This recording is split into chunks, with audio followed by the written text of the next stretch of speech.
ದೇವಾಲಯದೊಳಗೆ ಹಂಸನೆಂಬ ನಿಲ್ಲನು ಭಕ್ತಿಯೊಳಗೆ ತುಂಬಿದ ಜ್ಞಾನ ನಿರ್ಮಾಲ್ಯವ ತೆಗೆಯುತ್ತ ತುಂಬಿದ ಜ್ಞಾನ ನಿರ್ಮಾಲ್ಯವ ತೆಗೆಯುತ್ತ ಸಂಭ್ರಮದೊಳು ಪೂಜಿಸುವೆ ನಿತ್ಯಾನಂದ ತುಂಬಿದ ಜ್ಞಾನ ನಿರ್ಮಾಲ್ಯವ ತೆಗೆಯುತ್ತ ಸಂಭ್ರಮದೊಳು ಪೂಜಿಸುವೆ ನಿತ್ಯಾನಂದನೇ ಬಿಂಬ ದೇವಾಲಯದೊಳಗೆ ಹಂಸವೆಂಬ ನಾನು ಭಕ್ತಿಯೊಳಗೆ ದೇವಾಲಯದೊಳಗೆ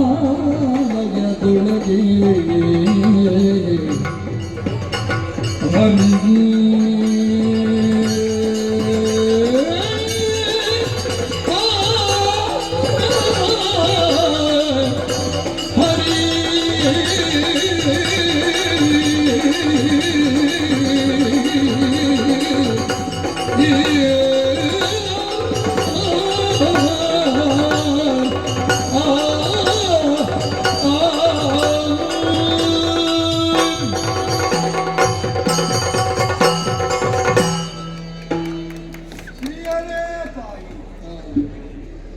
ಏಕಾದಶಿಯ ಪರ್ವದಿನವಿದೆ. ಸಾಕೇತಕ್ಕೆ ಸಾಕೇತವೇ ನನ್ನ ಶಾಸನಕ್ಕನುಗುಣವಾಗಿ ಏಕಾದಶಿ ವ್ರತನಿಷ್ಠೆಯನ್ನು ತೋರ್ತಾ ಇರುವಂತಹ ಸಂದರ್ಭ ಋತ್ವಾಂಗದನಾದಂತಹ ನಾನು ಪುತ್ರವನ್ನು ಪರಿಪಾಲಿಸುವಂತಹ ಪ್ರಜೆಗಳೆಡೆಗೆ ಮಮತೆಯನ್ನು ಕಳೆದುಕೊಂಡು ಕಠೋರ ಶಾಸನ ಮಾಡಿದ್ದಾರೆ.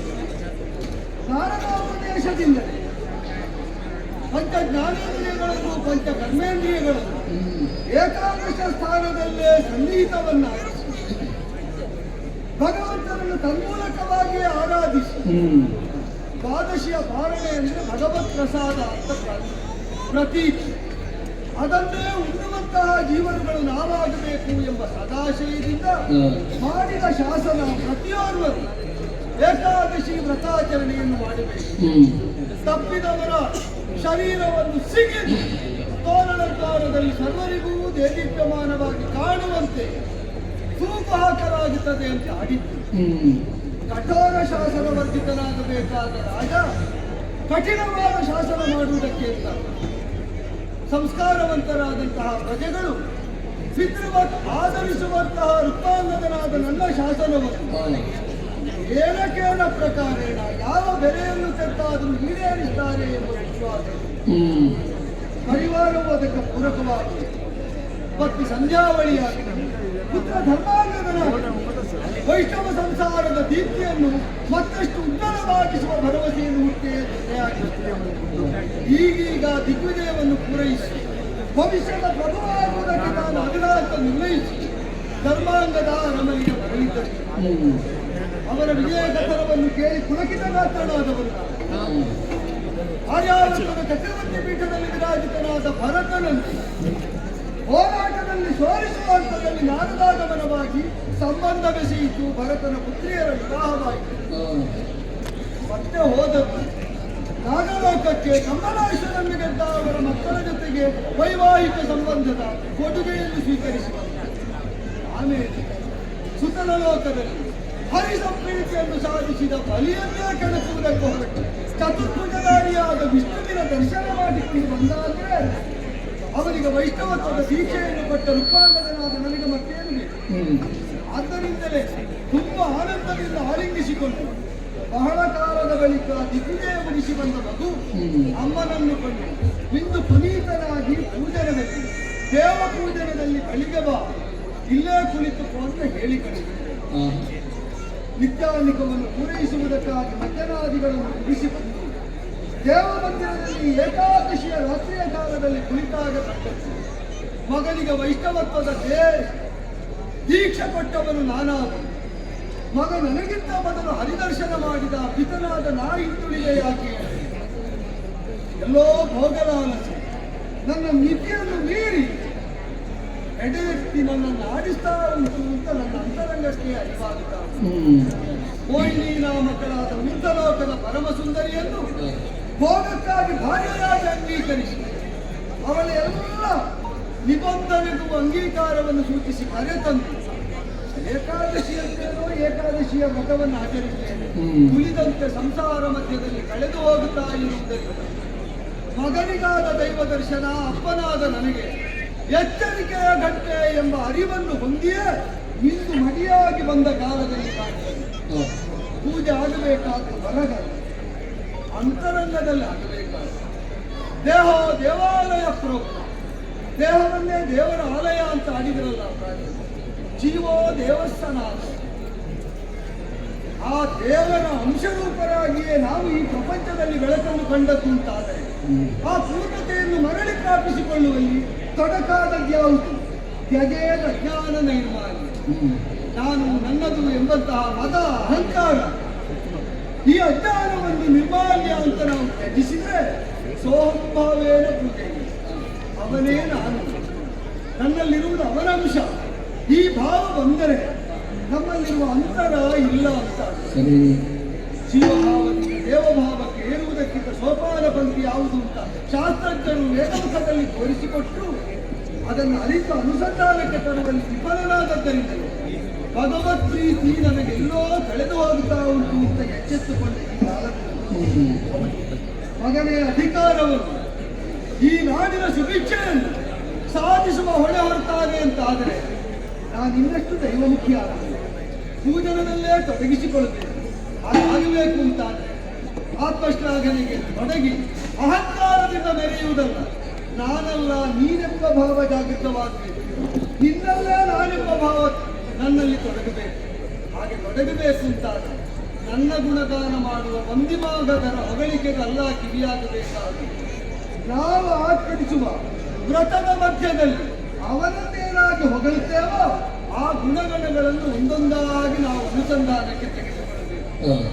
ಈ ನಿಶ್ಚಯವಾದಂತಹ ದಾರ್ಢ್ಯವನ್ನು ಹೊಂದಿ ದೇವ ಪೂಜೆಗಾಗಿ ದೇವಮಂದಿರದಲ್ಲಿ ಕುಳಿತರೆ ಹೌದಲ್ಲ, ಅನಂತ ನಾಮಗಳನ್ನು ಧರಿಸಿದ ಅನಂತಾವತಾರಿಯಾದಂತಹ ಆ ಅನಂತ ನಾಮಕನಾದಂತಹ ಆದಿಮಧ್ಯಾಂತರಹಿತನಾದ ಭಗವಂತನನ್ನು ನಾವು ಕೊಂಡಾಡುವುದಾದರೆ ಅವನಿಗಿರುವ ಹೆಸರು ನಮ್ಮಂತೆ ಹುಟ್ಟಿ ಸಾಯುವವರಿಗಿಟ್ಟ ಹೆಸರು, ಸಾವಿರದ ಹೆಸರನ್ನು ಹೊಂದಿದ ಮಹನೀಯನವರು. ಹೇ ನರಹರಿ ಜನಾರ್ದನ ಮುಕುಂದ ಮುರವರ್ಧನನೇ,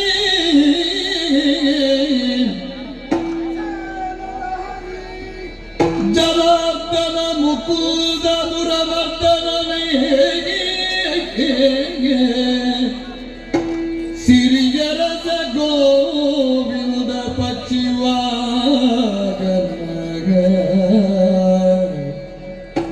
ಸಿರಿಯರಸ ಗೋವಿಂದ ಪಕ್ಷಿವಾಗನ, ಸಕಲ ಸುರನರೋ ರಗವಲ್ಯ ಪೀತಾಂಬರ ಪ್ರೇಮ ವೈಕುಂಠ ನಾರಾಯಣ ನಾರಾಯಣ. ದುರಿತಘನ ತರಣಿ ಶತಕೋಟಿ ಸಂಕಾಶ ಜಯ ಶರಣ ರಕ್ಷಕ ಶಂಕ ಚಕ್ರಧರ ಸುದಯ, ಜಯ ಉರಿ ತ್ರಿಗಾಲ ಭಾಗ್ಯ ನಿನಗೆ ನಾನಭಿನಮಿಸಿಯಾನುದೊಳಗಿರ್ಪಿನು ನಾರಾಯಣ ಹರಿ.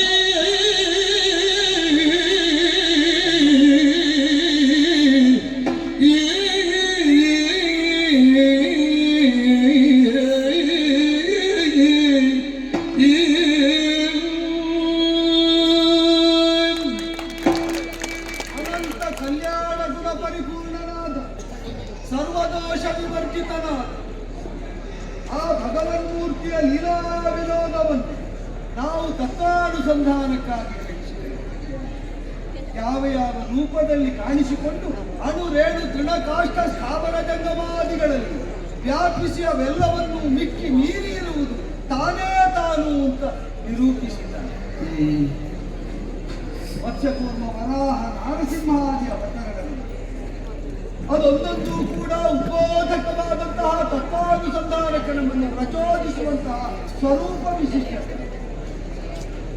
ಹರಿಯಾಗಿ ನರರೂಪದಲ್ಲಿ ಕಾಣಿಸಿಕೊಂಡು ನರಹರಿಯಾಗಿ ಕಾಣಿಸಿಕೊಂಡು ನರಲೋಕವನ್ನು ಉತ್ತರಿಸುವುದಕ್ಕೆ ತಾನಿದ್ದೇನೆ ಎಂಬ ಭರವಸೆಯ ಬೆಳಕನ್ನು ಸದಾ ಕೆಡದಂತೆಯೇ ಈ ಲೋಕದಲ್ಲಿ ಕಾಠಿನ್ಯಮಾನವಾಗಿಸಿದಂತಹ ಮಹಾಮಹಿಮನೇ, ನಿನ್ನನ್ನು ಅರಿಯುವಲ್ಲಿ ವಿಳಂಬವಾದ ಯಾರೋ ಪ್ರಾರ್ಥನೆ ಹೇಳಿದರು, ದೇವರನ್ನು ತಿಳಿಯುವಂತ ಒಂದು ಹೆಜ್ಜೆ ನಾವು ಮುಂದಿಟ್ಟರೆ ತನ್ನನ್ನು ತಿಳಿಯಪಡಿಸುವುದಕ್ಕೆ ದೇವರು 10 ಹೆಜ್ಜೆ ನಮ್ಮೆಡೆಗೆ ನಡೆದು ಬರ್ತಾನೆ.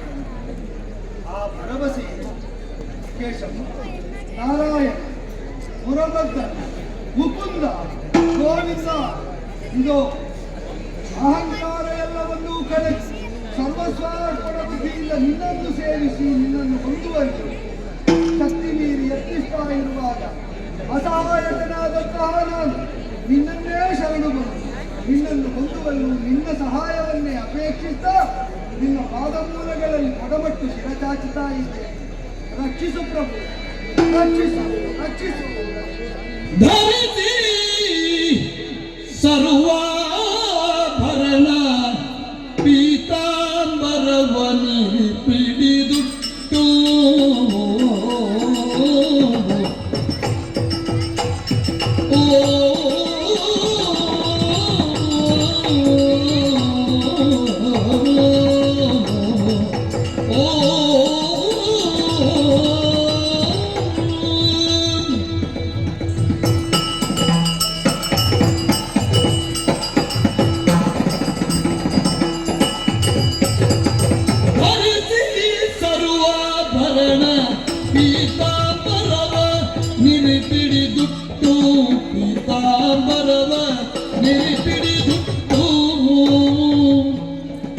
ಕರದಲ್ಲಿ ಪರಿಮಳಿತ ಸೌಗಂಧ ಮಾಲ್ಯವ, ಕರದಲ್ಲಿ ಪರಿಮಳಿತ ಸೌಗಂಧ ಮಾಲ್ಯವ, ತರುಣಿ ಮಣಿತ ಪಿಡಿಯುತ್ತಾಯ. ಕರದಲ್ಲಿ ಪರಿಮಳಿತ ಸೌಗಂಧ ಮಾಲ್ಯವ, ತರುಣ ಮಣಿ ಪಿಡಿಯುತ್ತಾಯ. ಹರಿಸಿ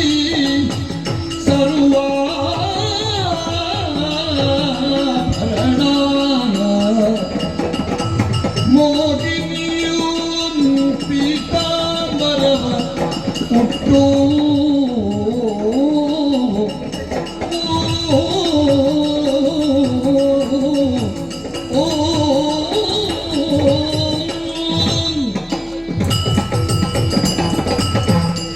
ನನ್ನ ಬಗ್ಗೆ ನನ್ನ ಆಲೋಚನೆ ಮಾಡಿಕೊಳ್ಳುವುದು ಯಾಕೆ ಹೇಳಿ, ನಾ ಬ್ರಹ್ಮಲೋಕದಿಂದ ಇಳಿದು ಬಂದವಳು. ಅಯೋಧ್ಯೆಗೆ ಬಂದು ಎಷ್ಟು ಕಾಲವಾಯಿತು. ಈ ಕಡೆಗೆ ದೇವ ದಾಂಪತ್ಯವೂ ಅಲ್ಲ, ಆ ಕಡೆಗೆ ಮಾನವ ದಾಂಪತ್ಯವೂ ಅಲ್ಲ, ಒಟ್ಟು ಗೊಂದಲ.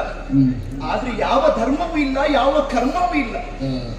ಕೆಲವರೆಲ್ಲ ಆಲೋಚನೆ ಮಾಡಿರಬಹುದು, ಇವಳು ಯಾಕೆ ಬಂದು ಎನ್ನುವ ಹಾಗೆ. ಈ ಪ್ರಶ್ನೆಗೆ ಉತ್ತರವೇ ಇಲ್ಲ. ನಿಮಗಾದ್ರೂ ಗೊತ್ತಾಯ್ತಾ ನಾನು ಯಾಕೆ ಬಂದೆ ಅಂತ? ಯಾರಿಗೂ ತಿಳಿದಿಲ್ಲ. ಆದ್ರೆ ಈ ಹೊತ್ತಿಗೆ ಕಾಲವೆನ್ನುವುದು ಪರಿಪಕ್ವವಾಗಿದೆ. ಈ ಸಮಯಕ್ಕಾಗಿಯೇ ಕಾಯುತ್ತಾ ಇದ್ದವಳು ನಾನು. ಅಪ್ಪ ಇದ್ರೆ ಮಗ ಇರುವುದಿಲ್ಲ, ಮಗ ಇದ್ರೆ ಅಪ್ಪ ಇರುವುದಿಲ್ಲ, ಇಬ್ಬರು ಇದ್ರೆ ಏಕಾದಶಿ ಬರುವುದಿಲ್ಲ. ಇವತ್ತು ಹಾಗಲ್ಲ, 3 ಒಟ್ಟಾಗಿದೆ. ಹಾಗಿದ್ರೆ ನಾ ಸಾಧಿಸಿಕೊಳ್ಳುವಂತಹ ಆ ಕಾರ್ಯ, ಆ ಸಮಯ ಸನ್ನಿಹಿತವಾಗಿದೆ. ಅದಕ್ಕೆ ಬೇಕಾಗಿ ಶೃಂಗಾರವನ್ನು ಮಾಡಿಕೊಂಡಿದ್ದೇನೆ. ಹೇಗಾಗಿದೆ ಶೃಂಗಾರ? ಸರ್ವಾಭರಣ ಭೂಷಣಗಳಾಗಿ ಬಂದಿದ್ದೇನೆ. ಮಾತ್ರವಲ್ಲ, ಹೊನ್ನ ಹರಿವಾಣದಲ್ಲಿ ಚಂದನ, ಶ್ರೀಗಂಧ, ಪುನುಗು ಮೊದಲಾದಂತಹ ಸುಗಂಧ ದ್ರವ್ಯಗಳು, ಸುವಸ್ತುಗಳು ಎಲ್ಲವನ್ನೂ ಇರಿಸಿಕೊಂಡಿದ್ದೇನೆ. ನಮ್ಮ ರಾಯರು ಎಲ್ಲಿದ್ದಾರೆ? ಯಾರೋ ಹೇಳಿದ್ರು ಪೂಜಾಲಯವನ್ನು ಸೇರಿದ್ದಾರಂತೆ. ಯಾಕೆ ಬೇಕಾಗಿ? ಚಿನ್ಮಯನನ್ನು ಪೂಜಿಸುವುದಕ್ಕಾಗಿ. ಹೌದು ಹೌದು, ಒಮ್ಮೆ ನೋಡ್ಬೇಕಲ್ಲ ಅವರನ್ನು. ನೋಡೋಣ, ಆ ಕಡೆಗೆ ಸಾಗಿ ಹೋಗ್ತೇನೆ.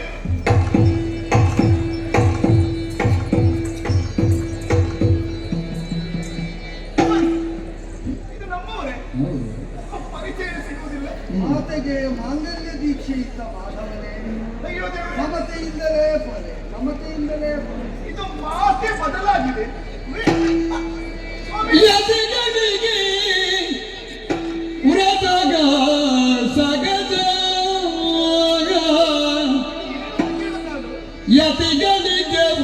ಸಗಜ ಪೃಥ್ವೀಪತಿಯು ನೀ ಆಹಾರ ತ್ಯಜಿಸುತ್ತ ತೊರೆಯುತ್ತ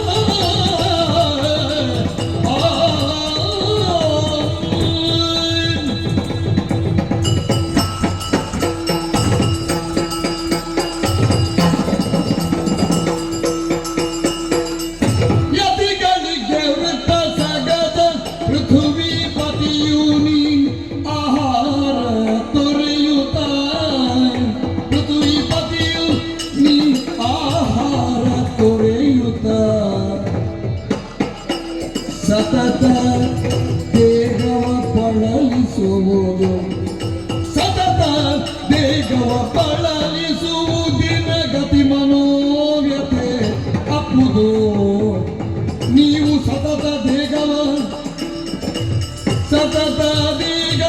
ಬಳಲಿಸುವುದಿನ ಗತಿ ಮನೋವ್ಯತೆ ಅಪ್ಪುದು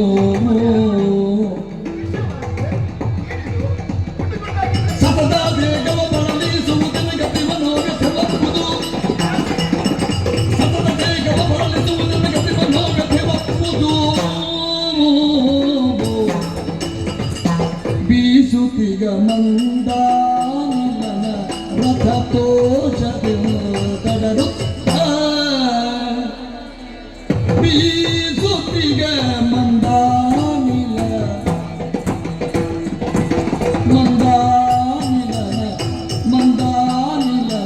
ಬೀಸುತ್ತಿಗ ಮಂದಾನಿಲನ ರಥ ತೋಚದಿವ ಕಡರುತ್ತ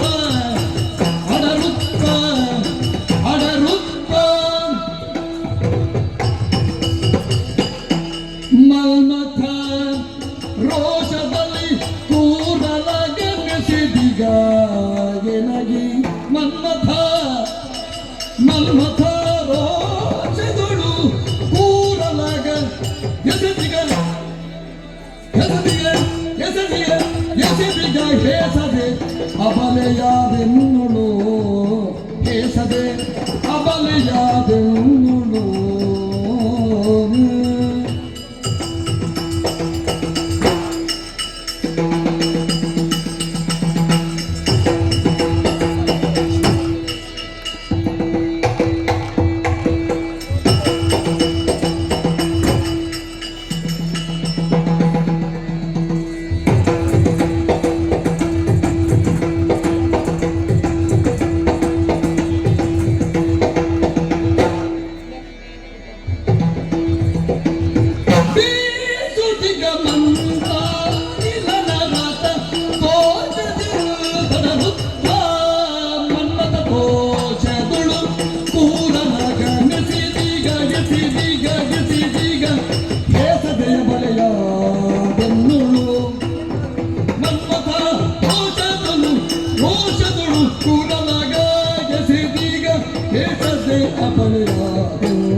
ಬುದ್ಧಿಯಲ್ಲಿ ಆ, ಈಗ ದೊಡ್ಡವರು ಇರುವಾಗ ಆ, ಸಣ್ಣವರಿಗೆ ನಮಸ್ಕಾರ ಮಾಡಿ ದೊಡ್ಡವರಿಗೆ ಅದು ಅವಮಾನ ಮಾಡಿದರು. ಆದ್ದರಿಂದ ದೇವಾಲಯದ ಒಳಗೆ ಹೋಗಿ ದೇವರ ಸನ್ನಿಧಿಯಲ್ಲಿ ಯಾರು ಕಂಡ್ರು ಬೇರೆಯವರಿಗೆ ನಮಸ್ಕಾರ ಮಾಡಬಾರದು, ದೇವರಿಗೆ ಮಾತ್ರ ನಮಸ್ಕಾರ. ಸ್ವಾಮಿ ದೊಡ್ಡವರು ಸಣ್ಣವರು ಅಂತ ಕಾಣುವುದಿಲ್ಲ, ಅವರವರ ಭಾವದಲ್ಲಿ. ಹೌದು, ಅದನ್ನೇ ಹೇಳಿದ್ದು. ಭಾವಕೋಶದಲ್ಲಿ ದೈವ ತುಂಬಿ ನಿಂತರೆ ಭವದ ಭವಣೆಯಲ್ಲಿರುವಂತಹ ಬಡವರ ಕುರಿತಾಗಿ ಹಿರಿಕಿರಿಯ ಭಾವ ಇರುವುದಿಲ್ಲ. ಓಹೋ, ಅವನೊಬ್ಬನನ್ನೇ ಭವನೂ ಹೌದು ಅಭವನೂ ಹೌದು ಎಂಬ ನೆಲೆಯಿಂದ ಭವಾತೀತತೆಯನ್ನು ಸಾಧಿಸುವುದಕ್ಕೆ ನಾವು ಅರ್ಚಿಸುವುದಕ್ಕೆ ಅನುವಾದ. ಹೌದಾ? ಛೇ, ಆಶ್ಚರ್ಯವನ್ನು ಕಾಣ್ತಾ ಇದ್ದೇನೆ. ಇದುವರೆಗೆ ಹೀಗೆ ಕಂಡದ್ದೇ ಇಲ್ಲ ನಿಮ್ಮನ್ನು. ಇದುವರೆಗೆ ನೀನು ದೇವರ ಕೊಂಡೆಗೆ ಯಾವಾಗ ಬಂದಿದ್ದ? ಹೌದು ಹೌದು. ಕೋಯಿಲಿಯಾಗಿ ಅರಮನೆಯನ್ನು ಪ್ರವೇಶಿಸಿದರೂ ಕೂಡ ಆ, ದೇವರ ಕೋಣೆಯಲ್ಲಿ ಒಂದು ದಿನವೂ ನಿನ್ನನ್ನು ಕಂಡದ್ದಿಲ್ಲ. ದೇವರನ್ನು ಆರಾಧಿಸುವ ವೇಳೆಯಲ್ಲಿ ನಿನ್ನ ಉಪಸ್ಥಿತಿಯನ್ನು ನಾನು ಗಮನಿಸಿದ್ದಿಲ್ಲ. ಕಂಡದಿದ್ದಿರಬಹುದು. ಇದು ಪ್ರಥಮ ಭೇಟಿ ಮೋಹಿನಿ. ಅಪರೂಪದಲ್ಲಿ ದೇವರು ಎಲ್ಲರನ್ನು ಒಳ್ಳೆಯದು ಮಾಡ್ತಾರೆ. ಯಾರನ್ನು? ಹೇಳಿದ್ದು ನಾನು. ಹೌದು ಹೌದು. ನೀವು ಹೀಗೂ ಕಾಣಿಸ್ತೀರಲ್ಲ, ನಾನು ಹೀಗೆ ಇರಬೇಕಾದ್ರೆ ಅದು ನಾನು ಹೀಗೆ ನೋಡಿದ್ದೀವಲ್ಲ, ಮುತ್ತಿನ ಕಿರೀಟ ಎಲ್ಲಿ ಹೋಯಿತು, ರಾಜಪೋಷಾಕು ಎಲ್ಲಿ ಹೋಯಿತು, ಆ ರಾಜದಂಡ ಎಲ್ಲಿ ಹೋಯಿತು? ಎಲ್ಲ ಕಡೆಯಲ್ಲಿ ಎಲ್ಲವೂ ಸಲ್ಲುವುದಿಲ್ಲ. ನಿಮಗೆ ಅದೇ ಭೂಷಣ ಅಂತ. ನನಗೆ ಅದೇ ಭೂಷಣ ಅದು ಅಂತಃಪುರದಲ್ಲಿ ಪಲ್ಲಂಗದಲ್ಲಿ ಪವಡಿಸುವಾಗ ಮುತ್ತಿನ ಕಿರೀಟ ಅದು ತಲೆಯಲ್ಲಿ ಇಟ್ಟುಕೊಂಡಿತ್ತು. ಆಗುದಿಲ್ಲ. ಆ ಕಾಲದಲ್ಲಿ ಅದು ಅಧಿಕವಾದದನ್ನು ತೆಗೆಯುತ್ತೇನೆ. ಈ ಕಾಲದಲ್ಲಿ ಅಲ್ಲಿ ನೋಡಿ, ಆ ಕಿರೀಟದ ಮುಂಭಾಗದಲ್ಲಿ ಅದರ ಕಾಂತಿಯ ಮುಂಭಾಗದಲ್ಲಿ ನಮ್ಮದರಲ್ಲಿ ಎಂಥದ್ದು ಭಿನ್ನ ಅಲ್ಲ, ಅದೇನೇ ಇರಲಿ, ನಿಮ್ಮ ತಲೆ ಮೇಲೆ ಕಾಣುತ್ತೆ. ಅಕ್ಕಿಯ ಕಾಳು, ಅದು ಅಕ್ಷತೆ. ಅಕ್ಷತೆ ಅಕ್ಷತೆ ಅಕ್ಷತೆ. ನಮಗೆ ಕ್ಷತಿ ಬರಬಾರದು ಅಂತ ಈ ಕ್ಷಿತಿಯಲ್ಲಿ ಭಗವಂತನ ಪಾದಮೂಲದಿಂದ ಅಕ್ಷತೆ ತೆಗೆದು ನಾವಿಲ್ಲಿ ಶಿರದಲ್ಲಿ ನಡೆಸಿದ್ದೇವೆ. ತುಳಸಿ ಹಣ್ಣು ಕಾಣುತ್ತದೆ. ಪ್ರಸಾದ ಪ್ರಸಾದ ಅದೇನು ಕೈಯಲ್ಲಿ ತಪಸ್ಸರ? ನಾರಾಯಣ ನಾಮವ್ಯಾಹ ಸಂಖ್ಯಾ ನಿರ್ಬಂಧ ಕಡಿಮೆ ಆಗಬಾರದು ಅಂತ ನಾವು ಜಪಿಸುವುದೇ. ಅದು ತಪ್ಪಿದ್ರು ಚಿಂತಿಲ್ಲ, ಹೆಚ್ಚಾದ್ರೆ ಆಯ್ತು. ಇದೇ ವಿಶೇಷ ಅಂತ ಅನ್ನಿಸುವುದು. ವಿಶೇಷವೇ ಅಲ್ಲ, ಅದೇ ಹೌದೇ. ನೀವು ಭೂಪತಿಗಳಿದ್ದೀರಿ. ಇದೆಲ್ಲ ಮಾಡಬೇಕಾದವರು ಯಾರು? ಯಾರು? ಯತಿಗಳು. ಐಹಿಕವಾದಂತಹ ಎಲ್ಲಾ ಸುಖಭೋಗವನ್ನು ಮರೆತು ಪಾರತ್ರಿಕವಾದಂತಹ ಶ್ರೇಯಸ್ಸನ್ನು ಬಯಸುವವರು ಅವರೇ ಇದ್ದಾರೆ ಯತಿಗಳು. ಅವರಿಗೆಲ್ಲ ಭೂಷಣ ಸ್ವಾಮಿ. ಆದ್ರೆ ನೀವು ಭೂಪತಿಗಳಂತಹ ನೀವು ಈ ರೀತಿಯಾಗಿ ವ್ರತವನ್ನು ಮಾಡ್ತಾ ಇದ್ದೀರಲ್ಲ, ಇದು ಸರಿಯಾ ಅಂತ ಕೇಳುದು ನಾನು. ಅದೆಲ್ಲ ಈಗ ಕೌಮಾರ್ಯ ಕಳೆದ ಮೇಲೆ ಕಾರ್ಯಸ್ಥೆ ಬರಬೇಕು ಅಲ್ವಾ? ಕಾರ್ಯಸ್ಥೆ ಆದ ಮೇಲೆ ವಾನಪ್ರಸ್ಥ ಆಗುತ್ತೆ. ಹೌದು. ಆಮೇಲೆ ಒಂದು ಹಂತದಲ್ಲಿ ಎಲ್ಲದರಲ್ಲೂ ನಿರಾಸಕ್ತಿ ಬಂದು ಸನ್ಯಾಸ ಬರಬೇಕು. ಸಂಸಾರಿಗೆ ಸನ್ಯಾಸದ ಕುರಿತಾಗಿ ಸರಿಯಾದ ತಿಳುವಳಿಕೆ ಬರುವುದಕ್ಕೆ ಪಕ್ಷಕ್ಕೊಂದು 3 ದಿವಸ ಸನ್ಯಾಸದ ದೀಕ್ಷೆ ಬರ್ತದೆ. ಒಳ್ಳೆಯದು ಅಲ್ಲ, ದೀಕ್ಷೆ ಒಳ್ಳೆಯದು. ಒಳ್ಳೆಯದು. ಕಷ್ಟ ಆಗುವುದು ನನಗೆ. ಈಗ ನನ್ನ ದೀಕ್ಷೆ ನಿಮಗೆ ನನ್ನದಲ್ವಾ ಇದು ದೇಹ? ಈ ಶರೀರ ನನ್ನದಲ್ವಾ? ನೀವು ದಂಡಿಸಿದ್ರೆ ನನಗೆ ಬೇಸರ ಆಗುವುದಿಲ್ವಾ? ನಾನು ದಂಡಿಸಿದ್ದರಿಂದ ನಿನಗಿದ್ದು ತನಕ ದಂಡನೆ ಸಿಗಲಿಲ್ಲ, ಗೊತ್ತುಂಟಾ? ನಿನ್ನದು ಅಂತ ಹೇಳುವ ಈ ದೇಹ ಪಕ್ಷಕ್ಕೊಂದಾವರ್ತಿ ಈಗ ದಂಡನೆ ಅನುಭವಿಸುವುದಿಲ್ಲ. ನೀನು ದೇವರ ಕೋಣೆಯ ದಿಕ್ಕಿ ಯಾವುದು ಅಂತ ನೋಡದೆ ಮಲಗಿದ್ದು ಇದು ತನಕ ನಿನ್ನ ಆರೋಗ್ಯಕ್ಕೆ ಏನೂ ಆಗಲಿಲ್ಲ. ಅದಕ್ಕೆ ನಾನು ವ್ರತ ಮಾಡುದು. ಇದು ನನ್ನದು ಅಂತ ಹೇಳುವವಳು ನೀನೊಬ್ಬಳೇ ಅಲ್ಲ, ಸಮಸ್ತ ಪ್ರಜಾಕೋಟಿಯು ಹೇಳ್ತಾರೆ ಅರಸರ ಶರೀರ ನಮ್ಮದು. ಆದ್ದರಿಂದ ಇದೊಂದು ವ್ರತ ಮಾಡಿದ್ರೆ ಅವರೆಲ್ಲರಿಗೂ ಅದರ ಶ್ರೇಯಸ್ಸು. ಅವರು ಬಯಸುವುದು ಶರೀರ ಯಾಕೆ ಯಾಕೆ ಹೇಳಿ? ಅವರನ್ನು ರಕ್ಷಿಸುತ್ತದೆ. ನಾನು ಯಾಕೆ? ನನ್ನ ಭೋಗಕ್ಕಾಗಿರುವವರು ನೀವು. ವಿಷಯ ಯಾವುದು ಅಂತ ಅದು ನೋಡಿ ಮಾಡಿ. ದಿವಸಕ್ಕೆ ಮಣ್ಣು ಹಾಕಿ ನಿಮ್ಮ ಕಾಯಿ ಹೆಚ್ಚಾದ ಕೃಷಿ ಆದ್ರೆ ನನಗೆ ಮತ್ತೆ ಕಷ್ಟ ಆಗುದಿಲ್ವಾ? ಮತ್ತೆ ನೀವು ಗುಡ್ಡ ಗುಡ್ಡಿಗೆ ಮತ್ತೆ ಆಮೇಲೆ ಇರ್ಬೇಕು ನೋಡ್ಲಿಕ್ಕೆ ಆಗುತ್ತೆ ನನಗೆ ಒಂದು ರೀತಿಯ ಮನೋವ್ಯತೆ. ಆಯ್ತಪ್ಪ ಹೀಗೆ ಯಾರಿಗೋ ನೋಡ್ಲಿಕ್ಕೆ ಆಗ್ಲಿಲ್ಲ ಅಂತ ನಮಗೆ ಸಹಿಸ್ಲಿಕ್ಕೆ ಆಗದನ್ನು ನಾವು ಮಾಡ್ಲಿಕ್ಕೆ ನೀವು ಇಲ್ಲಿ ಅಲ್ಲ ಹೊರಗಡೆ ಬಂದು ನೋಡ್ಬೇಕು. ಹೌದು. ಆ ಮಾರುತ ಮಂದವಾಗಿ ಬೀಸ್ತಾ ಇದ್ದಾರೆ. ಅವನ ಸ್ನೇಹಿತರಿದ್ದಾರೆ, ವಸಂತ, ಶುಭ, ಅವರನ್ನೆಲ್ಲ ಸೇರಿಸಿಕೊಂಡು ಬಂದಿದ್ದಾರೆ. ಮಂದವಾಗಿ ಬೀಸ್ತಾ ಇದ್ದಾರೆ. ಅವೇನು ಬಂದು ಯಾರಿಗೂ ಅಲ್ಲ, ಒಂದು ರೀತಿ ನೀನೇ ಹೇಳ್ತಾ ಈಗ ಯಾರಿಗೂ ಅಲ್ಲ, ಬರುವರೆ ಕಾರಣ ಗೊತ್ತಿಲ್ಲ, ಆದ್ರೆ ವಾತಾವರಣ ಹೇಗುಂಟು ಗೊತ್ತಾ? ತಂಪು ತಂಪಾದ ಅನುಭವ, ಒಂದು ರೀತಿಯ ಕುಳಿರ್ಗಾಳಿ. ಈ ದೀಪದ ಬೆಳಕಿಗೆ ನೀನು ಬೆವರಿಸುತ್ತಾ ಕಾಣ್ತದೆ. ಅಲ್ಲದಿದ್ದ ಮುಖದಲ್ಲಿ ಬೆವರುಂಟು, ಚಳಿ ಅಂತ ಹೇಳಿ ಮತ್ತೆ ಹೀಗೆಲ್ಲ ಮಾಡಿದ್ರೆ ಉಷ್ಟಕ್ಕೆ ಕೊಟ್ಟೆ. ಹೌದು, ಹೀಗೆ ಸರಿ ಆಯ್ತಾ? ನೀವು ನೋಡಿ ಅಲ್ಲಿ ಮುಂದೆ ಕೂತು ಕಪ್ಪಾಗಿದ್ದೀರಿ. ನನಗದರ ಪರಿವೇ ಇಲ್ಲ. ನಮಗೇನಾಗ್ತದೆ ಅಂತ ಅವನಿಗೆ ಏನೆಲ್ಲ ಆಗಬೇಕು ಅಂತ ಮಾತ್ರ ನಾವು ನೋಡ್ತಾ ಇದ್ವಿ. ಇದೆಲ್ಲ ಬೇಡ ಅಂತ ಎಂತದಕ್ಕೆ ನನ್ನೊಟ್ಟಿಗೆ ಇರುವುದಕ್ಕೆ ಇವತ್ತು ಇವತ್ತು ತರುಣಿ ಮಣಿಯಾಗಿ ಹೊತ್ತು ನುಡಿವೆಯ ಯಾಕೆ ಹೀಗೆ ಹರಿದಿನದಿ ದುರ್ಭಾಷೆಯನ್ನು ತಲಿ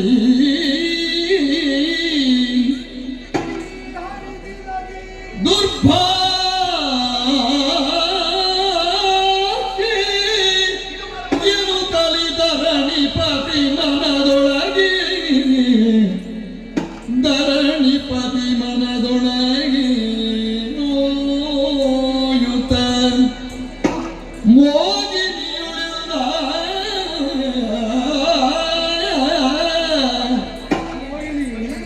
ಸರಸಿರುಗಲೋಚನ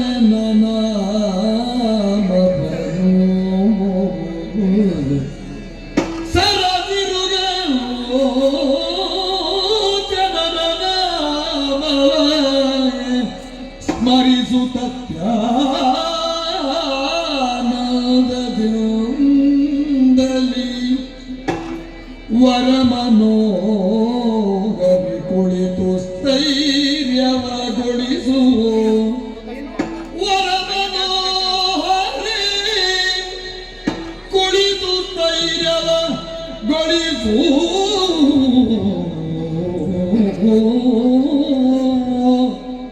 ತವ ಮನವ ಸ್ಥೈರ್ಯವಗೊಳಿಸು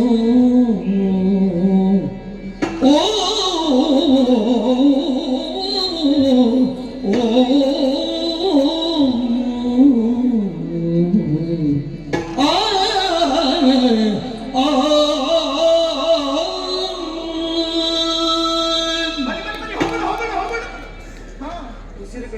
ಯಾರಿಗೆ ಮತ್ತೆ ಸಹಿಸಿಕೊಳ್ಳಿಕ್ಕೆ ಆಗುತ್ತಾ ಇಲ್ಲ ಬೆವರ್ತಾ ಉಂಟು. ಬೆವರುದಲ್ಲ ಬಾಧೆ ಬಾಧೆ ಅದೇ ಗೊತ್ತಾಯ್ತು. ಹಾ ಈಗ ನಿನಗೆ ಬಾಧೆ ಆದದ್ದೇ ಇಲ್ಲಿ ಒಳಗೆ ಹೌದು, ಒಳಗೆ ಬಾಧೆ ತೊಡಗಿದ್ದು ಹೊರಗಿರುವಾಗ ಹೌದು ಈಗ ಯಾರು ಬಂದಿದ್ದಾರೆ ಅಂತ ಭಾರತ ಮಾತ್ರ ಮಂದ ಮಂದವಾಗಿ ಬೀಸ್ತಾ ಇದ್ದಾರೆ. ಈಗ ಇದ್ರೊಳಗೆ ಬಂದಾಗ ಆ ಬಾಧೆ ಇಲ್ಲ, ಆ ಬಾಧೆ ಇಲ್ವ? ಅಲ್ಲ ಅದನ್ನು ಅನುಭವಿಸಬೇಕು ಅಂತ. ಅದನ್ನೇ ಹೇಳಿದ್ದು ನಾನು. ಹಾ ಅವರೆಲ್ಲ ಇರುವುದು ಹಾ.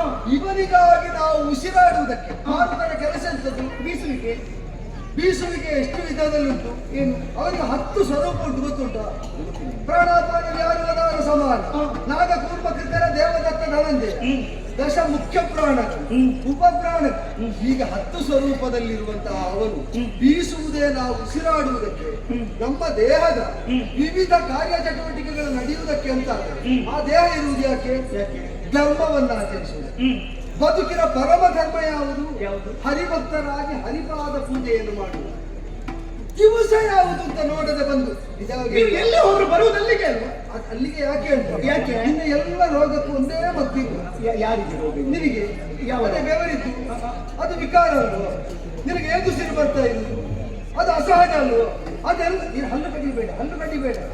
ಮೆನು ದನಿಯಲ್ಲಿ ಇಲ್ಲಿ ಪದ್ಮಾಸನದಲ್ಲಿ ನೀನು ಕುಳಿತು ಸರಸಿರುವಲೋಚನನಾದಂತಹ ನೋಡ್ತಾ ನೋಡ್ತಾ ಅವರ ಗುಣಗಾನವನ್ನು ಮಾಡ್ತಾ ಇದ್ದರೆ ನಾವ್ಯಾರು, ನಾವೆಲ್ಲಿದ್ದೇವೆ, ನಾವೇನು ಮಾಡ್ತಾ ಇದ್ದೇವೆ ಅಂತ ಮೈ ಮರೆವು ಬರುವಂತಹ, ತಲ್ಲೀನತೆಯನ್ನು ತಂದುಕೊಡುವ, ತಾದಾತ್ಮ್ಯವನ್ನು ಸಾಧಿಸುವಂತಹ ಸರಸಿರುಹಲ ಲೋಚನ ನಾಮ ಒಂದೆರಡಲ್ಲ. ಕೇಶವ ಅಂದ್ರೆ ಒಂದರ್ಥ, ನಾರಾಯಣ ಅಂದ್ರೆ ಇನ್ನೊಂದರ್ಥ, ಮಾಧವ ಅಂದ್ರೆ ಇನ್ನೊಂದರ್ಥ. ನೀವು ಭಜನೆ ಮಾಡೋದಕ್ಕೆ ಪ್ರಾರಂಭ ಮಾಡಿದ್ದಾರೆ. ಇಲ್ಲಿ ನಾನು ಬರುವುದೇ ನಾನೊಮ್ಮೆ ಹರಿದಾಸನಾಗಬೇಕು, ಆಗುವುದಕ್ಕೆ ಸಂಕಲ್ಪಿಸಿ ಕಾಲ ಕೆಲವು ಕಳೆದು ಪೂರ್ತಿ ಆಗಲಿಲ್ಲ ಅಂತ ಗೊತ್ತಾದಾಗಲ್ಲ ನಿಮ್ಮ ಆ ಪ್ರತಿಭೆ ಹೊತ್ತೆ ಗೊತ್ತಾದ ನೀವು ಹಾಡ್ತೀರಿ. ಅದು ಕೆಲವೆಲ್ಲ ಗೊತ್ತಾಗಬೇಕಾದ್ರೆ ಅದು ಲೋಕಕ್ಕಾಗಿ ಹಾಡುವವರು ಜನ ಇದ್ದಲ್ಲಿ ಹೋಗಿ ಹಾಡ್ತಾರೆ. ದೇವರಿಗಾಗಿ ಹಾಡುವುದು ಒಳ್ಳೆಯದುಂಟು, ಕೇಳಬೇಕು ಅಂತಿದ್ದವರು ದೇವರೆದುರು ಹಾಡುವುದನ್ನು ನಮ್ಮೆದುರು ಹಾಡಿ ಅಂತ ಹೇಳಲಿಕ್ಕಿಲ್ಲ. ಅವರು ದೇವರೆದುರು ಹಾಡುವಾಗ ನಾವು ದೇವರ ಕೋಣೆಗೆ ಹೋಗಿ ಕೇಳಬೇಕು. ಲೋಕಕ್ಕೆ ರಸಿಕರಿಗೆ ಮಾಡುವ ಪ್ರದರ್ಶನ ಬೇರೆ ಬೇರೆ, ಆತ್ಮಾನಂದಕ್ಕಾಗಿ ಪರಮಾತ್ಮನಿಗೆ ನೀಡುವ ಪ್ರದರ್ಶನ ಬೇರೆ. ಆದ್ದರಿಂದ ಇದು ದರ್ಶನ, ಅದು ಪ್ರದರ್ಶನ. ಇಲ್ಲಿ ನೀನು ಬಂದ್ರೆ ಮೊದಲು ಕೇಳ್ತಿದ್ದೆ, ಅವರ ಗುಣಗಾನವನ್ನು ಮಾಡ್ತಾ ಇದ್ದಿ ಅಂತಾದ್ರೆ ಮನೋಹರೇ, ನೀನು ನನ್ನ ಮನಸ್ಸನ್ನು ಅಪಹರಿಸಿದರೆ ಹಾಗೆ ಅಂತ ನಿನಗೆ ನನ್ನಲ್ಲಿ ಇದ್ದದ್ದೆಲ್ಲ ಅಲ್ಪ ಮಾತ್ರ. ಇದು ಅಗಣಿತದಲ್ಲಿ ಅಪರಿಮಿತವಾಗಿರುವುದು ಅವನಲ್ಲಿ ಅಂತ ಗೊತ್ತಾಗಬೇಕಾದ್ರೆ ಗುಣಗಾನ ಮಾಡು. ಇದು ತನಕ ಬರಲಿಲ್ಲಲ್ಲ, ಇಲ್ಲಿ ಸಿಗುವ ಆತ್ಮ ಸಮಾಧಾನ, ನೆಮ್ಮದಿ, ಶಾಂತಿ, ಉಪಶಾಂತಿ ಅದನ್ನು ನಿನಗೆ ಏನು ಅಂತ ಹೇಳಿ ತಿಳಿಯಪಡಿಸುವುದಕ್ಕೆ ಸಾಧ್ಯ ಇಲ್ಲ. ಅನಿರ್ವಚನೀಯವಾದ ಆನಂದಾನುಭೂತಿಯನ್ನು ಹೊಂದುವುದಕ್ಕೆ ಆನಂದದಾಯಕಿ ಇಲ್ಲಿ ಬಾ. ನನ್ನ ಎಡಭಾಗದಲ್ಲಿ ಅವಳಿದ್ದಾಳೆ ಸಂಧ್ಯಾವಳಿ. ನೀನು ಹತ್ತಿರದಲ್ಲಿ ಸುತ್ತಮುತ್ತ ಎಲ್ಲಿ ಕುಳಿತರೂ ಆಗ್ತದೆ. ಅವರನ್ನು ಒಟ್ಟಿಗೆ ಸ್ತುತಿ ಮಾಡುವ ಎಲ್ಲ ಮಾತ ನಿವೃತ್ತಿ ಆಗ್ತದೆ. ಇವತ್ತು ಏಕಾದಶಿ ಹರಿದಿನ. ಇವತ್ತು ಮಾಡಿದ ಕರ್ಮಕ್ಕೆ, ಸ್ತುತಿಗೆ, ಪೂಜೆಗೆ ವಿಶೇಷ ಫಲ ಉಂಟು. ಬಾ ಇಲ್ಲಿ ಬಾ. ನೀವು ಇಲ್ಲಿ ಬಾ. ನೀವು ಇಲ್ಲಿ ಬನ್ನಿ. ಅಲ್ಲ, ಮತ್ತೆ ಹೋಗಬೇಕು. ಹೋಗೋಣ. ಅದು ಬೇಕಾದ್ರೆ ನೀವು ವರಮನೋಗರೆ ಅದು ಪ್ರಿಯವಾಯಿತು. ವರ ಮನೋಹರ ಲಾಲಿಸು ಮನೋಹರ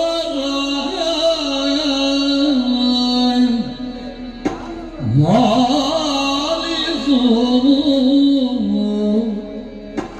ಸುಂದರ ಕಾಯ ಕರುಣದಿ ದಯ ವಿರಿಸು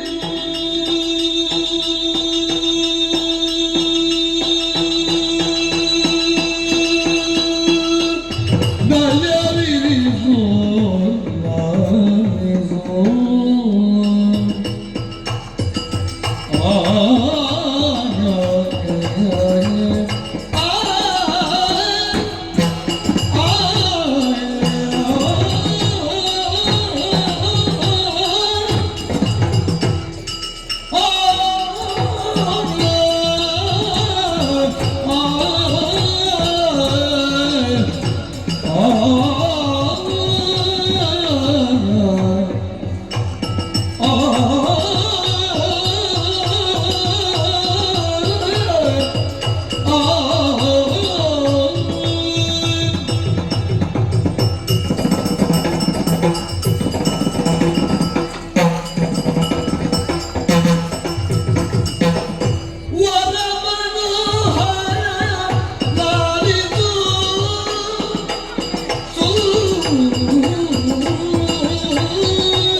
ಕರುಣದಿ ದಯ ವಿರಿಸು ಸುಂದರ ಕಾಯ ಕರುಣದಿ ದಯ ವಿರಿಸು ಮನೋಹರ ಲಾಲಿಸು ಕರುಣದಿ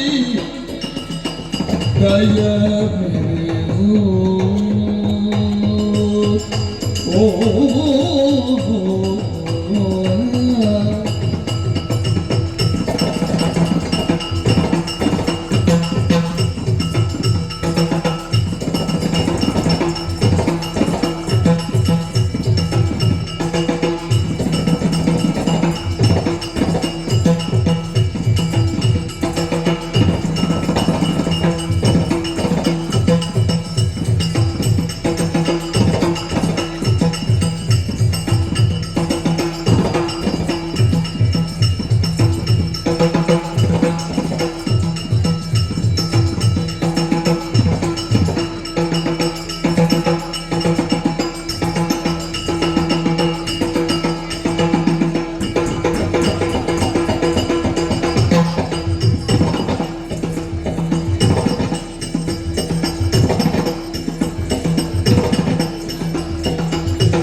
ಪರಿಮಳಿಪ ಸೌಗಂಧ ವಿಧರ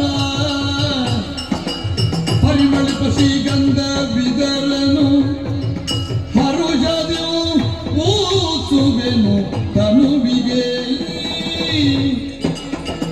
ಗಂಧವ ಹರುಷದೆವು ಪೂಸುವೆನು ತನುವಿಗೆ ಪೂಸುವೆನು ತನುವಿಗೆ ಭರದುಳ್ ಆಲಂಗಿಸುತ್ತ ಭರದುಳ್ ಆಲಂಗಿಸುತ್ತ ಆಲಂಗಿಸುತ್ತ ಆಲಂಗಿಸುತ್ತ ಸ್ಮರಶರ ತುರಿಯ ನಾಲಿಸು ಬೇಗ ಬಾಬಾ ಸ್ಮರಶರ ತುರಿಗ ಆಲಿಸು ಸ್ಮರಶರ ತುರಿಗ ಆಲಿಸು ಬೇಗ ಬಾಬಾ ಬೇಗ ಬಾಬಾ ಬಾಬಾ ವರಮನೋಹರಮಾಲಿಸು ಸುಂದರ ಕಾಯ ಕರುಣದಿ ದಯವಿರಿಸು ಸುಂದರ ಕಾಯ ಕರುಣದಿ ದಯವಿರಿಸು ಪರಿಮಳಿಪ ಶ್ರೀಗಂಧ ಇದರನ್ನು ಹರುಷದಿ ಕೂಸುವೆನು ತದುವಿಗೆ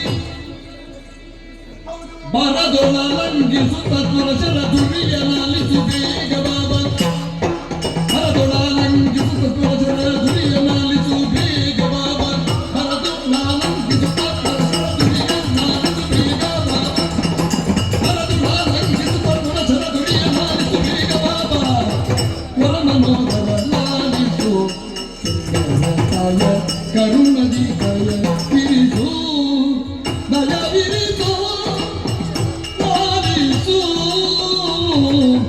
ಓ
ದಯವಿರಿಸು ಸುಂದರ ಕಾಯ ಕರುಣದಿ ದಯವಿರಿಸು ಪರಿಮಳಿಪ ಶ್ರೀಗಂಧ ವಿಧರನ್ನು ಹರುಷದಿ ಪೂಸುವೆನು ತನುವಿಗೆ ಬರದೊಳಲಂಗಿಸುತ್ತ ಸ್ವರಶರ ದುರಿಯ ನಾಲಿಸು ಬೇಗ ಬಾ ಬೇಗ ಬಾ ಬೇಗ ಬಾ ಬಾ ಬಾ ಬಾ ಬಾ ಆಲಿಸು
ಒಳ್ಳೆ ಯೋಚನೆ.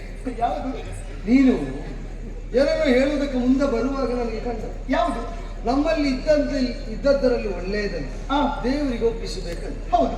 ಇವತ್ತಿನ ಏಕಾದಶಿಯ ಜಾಗರಣ ಅದು ವಿಶಿಷ್ಟವಾದ ಇಡೀ ರಾತ್ರಿ ಸೂರ್ಯೋದಯದ ತನಕ ಅವಿರತವಾಗಿ ಮೋಹಿನಿ ದೇವಿಯ ನರ್ತನ ಸೇವೆ.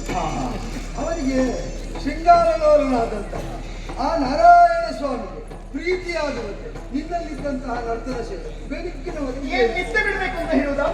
ನಾನು ಆರೋಗ್ಯವನ್ನು ಸದಾ ಕಾಯ್ದುಕೊಳ್ಳುವುದು. ಸರಿ ಹೊತ್ತಿಗೆ ಸರಿ ನಿದ್ದೆ ಮಾಡ್ತೇನೆ. ನಾನು ನಿದ್ರೆ ಬಿಡಬೇಕು ಅಂತ ಹೇಳಿದ್ರೆ ಮತ್ತೆ ಎಚ್ಚರ ಇರಬೇಕು ಅಂತ. ಅದು ನಿದ್ರೆ ಬಿಡಬೇಕು ಅಂತ ಅರ್ಥ ಅಲ್ವಾ? ನಾವು ನಿದ್ರೆ ಮಾಡುವುದು ಎಚ್ಚರಕ್ಕಾಗಿ. ಎಚ್ಚರ ಇರುವುದು ನಿದ್ರೆ ಮಾಡಲಿಕ್ಕೆ. ಯಾಕೆ? ಯಾಕೆ ಅಂತ ನಾನು ಕೇಳಿದ್ದು. ನಾವು ನಿದ್ರೆ ಮಾಡುವುದು ಎಚ್ಚರದಲ್ಲಿರಲಿಕ್ಕೋ ಎಚ್ಚರದಲ್ಲಿರುವುದು ನಿದ್ರೆ ಮಾಡ್ಲಿಕ್ಕೋ ಅಂತ. ಎಚ್ಚರವೇ ನಮಗೆ ಅನಿವಾರ್ಯವಾದದ್ದರಿಂದ ಅದಕ್ಕೆ ಬೇಕಾದ ತ್ರಾಣ ಪುಷ್ಟಿಗಾಗಿ ನಿದ್ರೆ ಅಂತ ಆದರೆ ಇಲ್ಲಿ ಸಿಕ್ಕುವಷ್ಟು ತ್ರಾಣ ಪುಷ್ಟಿ ಬೇರೆ ಇಲ್ಲಿ ಸಿಕ್ಕುವುದಿಲ್ಲ. ಇಲ್ಲ. ಆದ್ದರಿಂದ ನಿಮ್ಮ ಮುಖ ನೋಡಿದ್ದೀರಾ? ಇಲ್ಲಿ ಬಂದು ಅವತ್ತು ಹೇಗಿತ್ತು ಗುಂಡು ಗುಂಡಾಗಿ, ಈಗ ನೋಡ್ಲಿಕ್ಕೆ ಆಗ್ತದ? ನೋಡಿ ಕಣ್ಣ ಕೆಳಗೆ ಕಪ್ಪು ಕಪ್ಪೆಲ್ಲಾಗಿದೆ. ಅದೇನು ಹಾಗೆ ಆಗುದು? ನಿದ್ದೆ ಬಿಟ್ಟರೆ ಹಾಗೆ. ಎಷ್ಟು ಮಂದಿ ಇದ್ದಾರೆ ನಿದ್ದೆ ಬಿಡುವವರು? ನಿದ್ದೆ ಬಿಡಬಾರ್ದು. ಹೊತ್ತಿಗೆ ಸರಿಯಾಗಿ ಆಹಾರ ತಗೊಳ್ಬೇಕು. ನನಗೆ ಕಷ್ಟ ಆಗ್ತದೆ ತುಂಬಾ. ಹೌದೌದು. ಈಗ ಅದಕ್ಕೆ ನಿಮ್ಮ ನೋಡಿ ಬೇಸರ ಆಯ್ತು ಅಂತ ಹೇಳುದು ನಾನು. ಹೌದು. ಈಗ ನನ್ನ ವರ ಮನೋಹರ ಅಲ್ವಾ ನೀವು? ಈಗ ನಿನ್ನ ಜೊತೆಯಲ್ಲಿ ನಾನಿರುವಾಗೆಲ್ಲ ನಿದ್ರೆ ಮಾಡಿದ್ದೆ.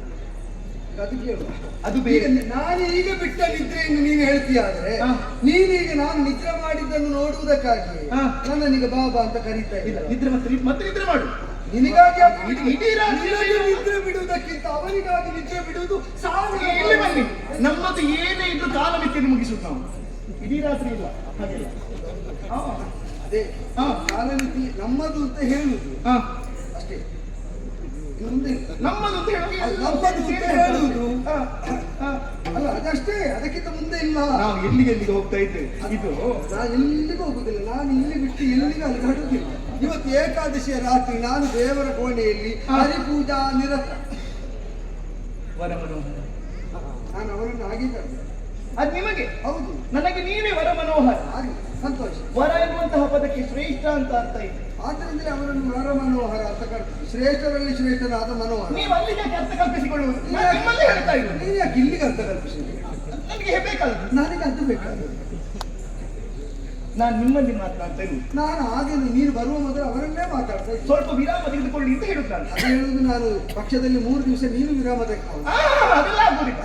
ಅದಾಗುದಿಲ್ಲ ಸ್ವಾಮಿ. ನಾನು ಆಡುವಂತಹ ಮಾತನ್ನು ಸರಿಯಾಗಿ ಆಲಿಸಬೇಕು. ನೋಡಿದ್ರ ನಾನು ಹೇಗಿದ್ದೇನೆ? ಇವತ್ತು ನೋಡ್ಲಿಕ್ಕೆ ತೊಡಗಿ ಕಾಲ ಇಷ್ಟ ಆಯ್ತು. ಇದನ್ನು ಮತ್ತೆ ಮತ್ತೆ ತೋರಿಸಿ ನೋಡಿದ್ರ ಅಂದ್ರೆ ಎಂತದಂತ ನೋಡಿದ್ರು. ಆದ್ರೆ ಇವತ್ತು ವಿಶೇಷ. ನಾನು ಹೀಗೆ ನಿಮ್ಮನ್ನು ಯಾವತ್ತು ನೋಡಿದ್ದೇ ಇಲ್ಲ.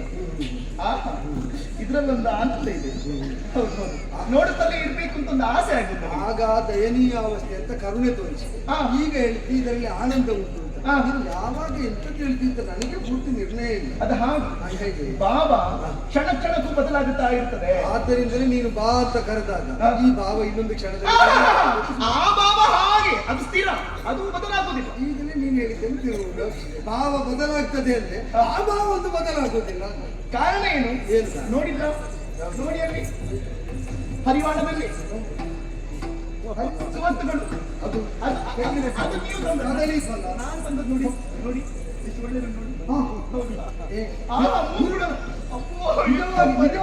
ಗುರುಗಳನ್ನು ದೇವರನ್ನು ಹಿರಿಯರನ್ನೆಲ್ಲ ನೋಡ್ಲಿಕ್ಕೆ ಹೋಗುವಾಗ ಬರಿಗೈಯಲ್ಲಿ ಹೋಗಬಾರದು ಅಂತ ಶಾಸ್ತ್ರ. ದೇವರ ಕೊನೆಗೆ ಬರುವಾಗ ದೇವರಿಗೆ ಒಪ್ಪಿಸುವುದಕ್ಕೆ ತಂದೆ.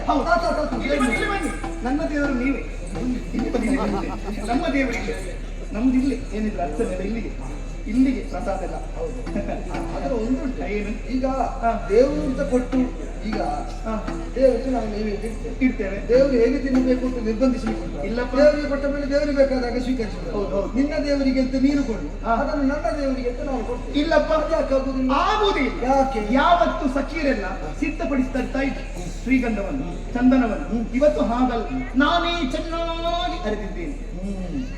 ಇವತ್ತೊಂದು ಕೆಲಸ ಮಾಡುವ, ಅವನಿಗೆ ಚಂದನ ಚರ್ಚಿತ, ಹೌದು, ಸುಂದರ ಕಲೆಯವರ ಅವನಿಗೆ ಇರುವ ಹೆಗಳಿಕೆ ಎಲ್ಲಿ ಹೋದ್ರೆ ಅಲ್ಲಿಗೆ ಬಂದು ಚಂದನ ಚರ್ಚೆ ಇರುತ್ತೆ. ಈಗ ನೀನು ಮಾತಾಡಿದ್ದರಲ್ಲಿ ಬ್ರಹ್ಮಾಂಡ ವಿಷಯ ಉಂಟು, ನೀನು ಒಂದೇ ವಿಷಯ ಮಾತಾಡ್ತಾ ಇದ್ದೀಯ. ಅದರಿಂದ ಹೇಳಿದ್ದು ಒಂದೇ ವಿಷಯ ಮಾತಾಡುದಾದ್ರೆ ದೇವರ ವಿಷಯ ಮಾತಾಡುವ, ಅದು ಮುಗಿಲಿಕ್ಕಿಲ್ಲ ಅಂದದ್ದು. ಅದು ಬೇಡ, ಅದು ನಮಗೆ ಆಗುದಿಲ್ಲ, ಆ ವಿಚಾರ ಆಗುದಿಲ್ಲ. ನೋಡಿ, ಆ ಮನ್ಮಥನ ಬಾಧೆಯನ್ನು ಸಹಿಸುವುದಕ್ಕಾಗುತ್ತಾ ಇಲ್ಲ. ಮೈಯೆಲ್ಲ ಉರಿ ಉರಿ ಉರಿ ಉರಿ ಉರಿ ಉರಿ ಅಬ್ಬಾಬ ಸಹಿಸಿಕೊಳ್ಳಿಕ್ಕೆ ಆಗುದಿಲ್ಲ. ಮನ್ಮಥ ಬಾಧೆ ಕೊಡುದು ಯಾವುದರಲ್ಲಿ? ಅವನ ಬಾಣದ ಮುಖೇನವಾಗಿ 5 ಬಿಟ್ಟಿದ್ದಾನೆ. ಅರವಿಂದ, ಅಶೋಕ, ಚೂತ, ನವಮನಿಕ, ನೀಲೋತ್ಪಲ ಎನ್ನುವ ಹಾಗೆ. ಒಂದು ಬಿಟ್ಟರೆ ಸಹಿಸಿಕೊಳ್ಳಿಕ್ಕೆ ಆಗುವುದಿಲ್ಲ. ಮತ್ತೆ 5 ಬಿಡ್ಲಿಕ್ಕೆ ಹೇಳಿದ್ದೆ. ಯಾರಿಗೆ? ನಿನಗೆ ಬಿಟ್ಟದೆಲ್ಲ ಗೊತ್ತಾಗಿದೆ, ಬಿಡುವಾಗಲೇ ತಡಿ. ಹಾಗಾಗಿದೆ ಅಂತ ಸ್ಥಿತಿ. ಬಿಟ್ಟಿರಬಹುದು ಅಂತ ಊಹೆ. ಈ ಉರಿಯ ಉಪಶಮನ ಆಗಬೇಕಿದ್ರೆ ಅದಕ್ಕೆ ನೀವು ಸಹಕಾರ್ಯ ಒದಗಬೇಕು. ಏನು ಮಾಡಿ? ಅದಕ್ಕೆ ಬೇಕಾಗಿ ಚಂದ್ರವನ್ನು ಗಮನಿಸ್ತೇನೆ ನಾನು, ಶ್ರೀಗಂಧವನ್ನು. ಉರಿಯಾದದ್ದು ನಿನಗೆ, ನನಗೆ ಯಾಕೆ ಚಂದನ? ಕಾರಣ ಇದೆ. ನಿಮ್ಮ ಮೈಗೆ ಹಚ್ಚಿದ ಮೇಲೆ ನಾನು ಪ್ರೀತಿನ ನಿಮ್ಮನ್ನು ಎಂತದ್ದು ಹಾಗೆ ಮೊನ್ನೆದಾಗಿದೆ ನಿಮಗೆ. ಗಟ್ಟಿ ಅಪ್ಪಿಕೋ ಅಂತ ಅವತ್ತು ಹೇಳುವಾಗಿದೆ. ಈಗ ಆಗುದಿಲ್ಲ ಅಷ್ಟೇ. ಮೊನ್ನೆ ಅಲ್ಲ, ಇಂದಲ್ಲ, ಮೊನ್ನೆಗೆ ಅದು ಸರಿ, ಇಂದಿಗೆ ಇದು ಸರಿ. ಬಿಗಿ ಬೇಡ, ಹೆಚ್ಚು ಬೇಡ, ಹಿತ ಸಾಕು ಅಂತ ಹೇಳುದು. ಇಂದು ಬಿಗಿದಾಗಿ ನಾವು ಹಿಡಿದುಕೊಳ್ಬೇಕಾದ ಭಕ್ತಿ.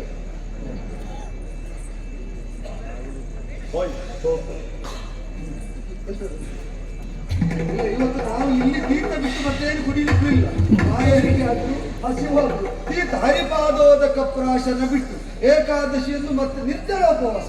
ನಾನು ಇಷ್ಟು ಮಾತನಾಡಿದ್ದೆ ಪ್ರಸಂಗದಲ್ಲಿ. ಅದಕ್ಕೆ ಹೇಳುವುದು ಹರಿದಿನದಂದು ಹೆಚ್ಚು ಮಾತಾಡಬಾರದು, ಒಳಗಿನಿಂದ ಮಂತ್ರವನ್ನು ಮನನ ಮಾಡ್ತಾ ಇರಬೇಕು ಅಂತ.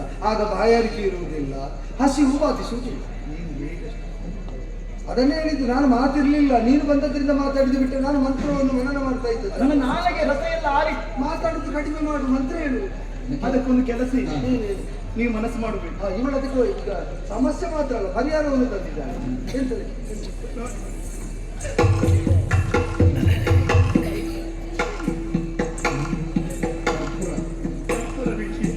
ತಾಂಬೂಲಂ ಸಮರ್ಪಯಾಮಿ ಅಂತ ಹೇಳಬೇಕಷ್ಟೇ.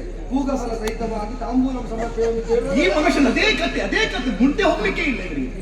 ನಾನೊಂದು ಶೃಂಗಾರದಲ್ಲಿ ಬಂದ್ರೆ ಇವತ್ತು ಬೇರೆ ಭಕ್ತಿರಸ. ಬ್ರಹ್ಮಾಂಡ ಬಾಂಡವದನಾದ ಅವನ ಶೃಂಗಾರಕ್ಕಿಂತ ದೊಡ್ಡದು ಇದ್ದದ್ದು. ನೋಡಿ, ತ್ರಿಕೋನ ಆಕೃತಿಯಲ್ಲಿ ಮಡಿಸಿದ್ದೇನೆ. ಅದು ಕೋನ ಯಾವುದಿದ್ದರೂ ಕೂಡ ಅದೆಂತದಕ್ಕೆ, ಅದೆಂತದಕ್ಕೆ ನಾನು ನಿಮ್ಮ ಬಾಯಿಗೆ ಇಡುವುದು. ಅಲ್ಲಿ ಮತ್ತೆ ತ್ರಿಕೋನ ಆಗಿರ್ತದೆ. ಇಲ್ಲ, ಅದು ನೋಡುವಾಗ ಆನಂದ ಆಗಬೇಕು ಅಂತಷ್ಟೇ. ಕೇಳು, ನಿನಗೆ ಕೊಡುವವರಿಗೆ ಆನಂದ ಆಗುವುದಕ್ಕೆ ನಮಗೆ ತಿನ್ಲಿಕ್ಕೆ ಆಗುದಿಲ್ಲ. ಮುಗಿಲಿಲ್ಲ. ಆಯ್ತು, ನೀನು ಬಾಯೊಳಗೆ ಹಾಕಿ ಚೆನ್ನಾಗಿ ತೆಗೆದು. ಅಲ್ಲ, ನಿನಗೆ ಇಷ್ಟು ಹೇಳುದಕ್ಕಿಂತ ನಿನಗೆ ಹಾಕಿ ತೆಗಿಬೋದು, ನನಗೆ ಹಾಕಿ ಬಂದರೆ ನಮ್ಮದು ಮುಗಿಲಿಲ್ಲ. ಜಗಿದಾದ ಮೇಲೆ ಆ ನೀರನ್ನು ನನ್ನ ಬಾಯಿಗೆ ನೀವು ಪಾಪಂ ಇವರು ಕೊಡ್ಲೇ ಇಲ್ಲ. ಯಾವಾಗ ಹೇಳಿದ್ರೆ ನೀನು ಅಂತದ್ದು ಎಷ್ಟು ಮಾತಾಡಬೇಕು. ನನಗೆ ಅದೇ ಇಷ್ಟ ಆಗುತ್ತೆ, ನನಗೆ ಅದು ಇಷ್ಟ ಆಗುತ್ತೆ. ಇದು ಮನಸ್ಸು ಮಾಡಿ ಅಂತ. ಯಾವುದು? ಇದಕ್ಕೆ ತಾಂಬೂಲ ಚಂದನಲ್ಲಿ. ಹೌದು, ತಾಂಬೂಲ ಇಷ್ಟ ಆಗಬೇಕು. ಕರುಣಿಮಣಿಯಾಗಿಂಥ ನುಡಿಯ ಪೇಳುವೆ ನೀನು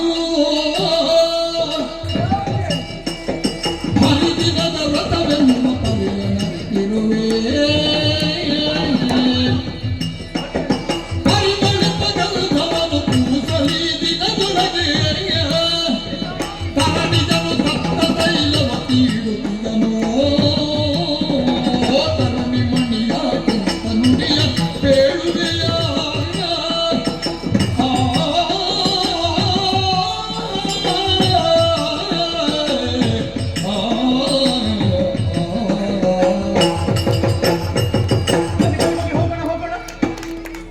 ಆಗುವುದಿಲ್ಲ. ನೀನೀಗ ಹೊಸದಾಗಿ ಬಂದವಳು ಏನೋ ಹೇಳಿದೆ ಅಂತ ನಾವು ಹಳೆಯ ಕ್ರಮ ಎಲ್ಲ ಬಿಡ್ಲಿಕ್ಕೆ ಉಂಟು. ಅದು ಬಿಡ್ಲಿಕ್ಕಿಲ್ಲ. ಸಂಪ್ರದಾಯ ಶುದ್ಧವಾಗಿ ಸಂಪ್ರದಾಯಬದ್ಧವಾಗಿ ದೇವಪೂಜಾ ನಿರತನಾಗಿ ಹರಿಪೂಜನದಲ್ಲಿ ಸತತವಾಗಿ ತೊಡಗಿಸಿಕೊಂಡ ನನ್ನಲ್ಲಿ ಬಂದು ನೀವು ಹೇಳುದು ಚಂದನವನ್ನು ನಾನು ಉಳಿಸಿಕೊಳ್ಳಬೇಕು. ಹೌದು ಮೈಗೆ ಈಗ ಚಂದನವನ್ನು ನಾವು ಮೈಗೆ ಹಚ್ಚಲು ಒಂದು ಲಕ್ಷ್ಯ ಇರ್ತದೆ. ಹಚ್ಚಿದರ ಪರಿಣಾಮ ಏನು? ಚಂದನ ಹಚ್ಚಿದ್ರೆ ಏನಾಗ್ತದೆ? ಯಾರು ಹೇಳಿದ್ರು? ಮತ್ತೆ ಚಂದನವನ್ನು ನಾವು ಹಚ್ಚಿದರೆ ಸತ್ತ ಮೇಲೆ ನಾವು ಸೇರಿದ ನರಕದಲ್ಲಿ ಆ ತರಣಿಗರಾದ ಯಮ ಏನು ಮಾಡ್ತಾನೆ ಗೊತ್ತಾ? ಏನು ಮಾಡ್ತಾರೆ? ಕುದಿಯುವ ಎಣ್ಣೆಯ ಕೊಪ್ಪರಿಗೆ ಹಾಕಿ ನಮ್ಮನ್ನು ಹುರಿಯುತ್ತಾನೆ. ಅದು ಗೊತ್ತುಂಟ? ಹೌದಾ? ಈಗ ಇಂದು ಇಷ್ಟು ಸುಖ ಅನುಭವಿಸಬೇಕು ಅಂತ ನಾವು ಅದನ್ನು ಹೊಂದಿದ್ರೆ ನಾಳೆ ಆ ಕಷ್ಟಕ್ಕೆ ಯಾರು ಜನ? ತಾಂಬೂಲ ಚರ್ವಣ ಮಾಡಬೇಕು. ಹರಿದಿನದಂದು ತಾಂಬೂಲ ಚರ್ವಣ ಮಾಡಿದವರ ನರಕಕ್ಕೆ ಬಂದರೆ ಒಂದು ವಿಶೇಷವಾದಂತಹ ಭಕ್ಷಣ ಉಂಟು, ಕ್ರಿಮಿ ಭಕ್ಷಣ. ಕ್ರಿಮಿಗಳನ್ನು ಅವ ಸಿದ್ಧಪಡಿಸಿರ್ತಾನೆ. ಬಾಯಿಗೆ ಅದನ್ನು ತಳ್ಳಿ ಅದನ್ನೇ ತೆಗಿ. ಅದನ್ನು ನಾವು ಊಹಿಸುವುದಕ್ಕೆ ಆಗುದಿಲ್ಲ, ಅದನ್ನು ಮಾಡುವುದೇ. ಕೆಲವರೆಲ್ಲ ಇದ್ದಾರೆ ತಾಂಬೂಲ ಚರ್ವಣ ಮಾಡುವುದು. ಹೌದು, ಬಿಡಿಸ್ಲಿಕ್ಕೆ ಬಹಳ ಕಷ್ಟ ಆಗುದು. ಇಲ್ಲ, ವರ್ಷ ಇಡೀ ಏಕಾದಶಿ ಬಂದ್ರೆ ಎಲ್ಲ ಬಿಡಬಹುದು. ನಿನಗೆ ಯಾರೇ ಹೇಳಿದ್ರು? ಅದೇ ಅದಕ್ಕೆ ಹೇಳಿದ್ರು ಕ್ರಮ ಪ್ರಕಾರ ಮದುವೆ ಆಗಿ ಎಲ್ಲ ಬರಬೇಕು ಅಂತ. ಮದುವೆ ಆದಾಗ ತಾಂಬೂಲ ಚರ್ವಣಾಧಿಕಾರ ಸಿದ್ಧಿಸ್ತದೆ. ಯಾವಾಗ ತಿನ್ನಬೇಕು, ಎಷ್ಟು ತಿನ್ನಬೇಕು, ಹೇಗೆ ತಿನ್ನಬೇಕು ಅಂತ ಇರುವುದು. ಹರಿದಿನದಂದು ತಿನ್ನಬಾರದು ಅಂತ ನಿಷೇಧ ಇರುವುದು. ತಾಂಬೂಲ ಚರ್ವಣಕ್ಕೆ ನಿಷೇಧ ಇಲ್ಲ. ನಿನ್ಗೆ ಯಾರು ಹೇಳಿದ್ರು? ಆದ್ದರಿಂದಲೇ ಹೇಳಿದ್ದು ಅದನ್ನು ಇವತ್ತು ತಿನ್ನುವುದಕ್ಕಿಲ್ಲ, ಇವತ್ತು ಅರ್ಪಿಸುವುದಕ್ಕಿರುವುದು. ಇವತ್ತು ನಾವು ಉಂಡದ್ದೇ ಹೌದು ಅಂತಾದ್ರೆ ಅಲ್ಲಿ ಎಂತೆಂತ ನರಕಗಳುಂಟ. ಅಂಧತಮಸ್ಸು ಅಂತ ಒಂದು ನರಕ. ಎಂತದ್ದು? ಕೀಳು ಹಸಿಪತ್ರ ವನದಲ್ಲಿ ಅಲ್ಲಿ ಇರುವುದು ಕಾಲಿಟ್ಟಲ್ಲಿ ಅಲ್ಲ, ಖಡ್ಗದ ಅಲಗೆ ಇರುವುದು, ಮೈ ಮೇಲೆ ಅದೇ ಬೀಳುವುದು ಅಲ್ಲ.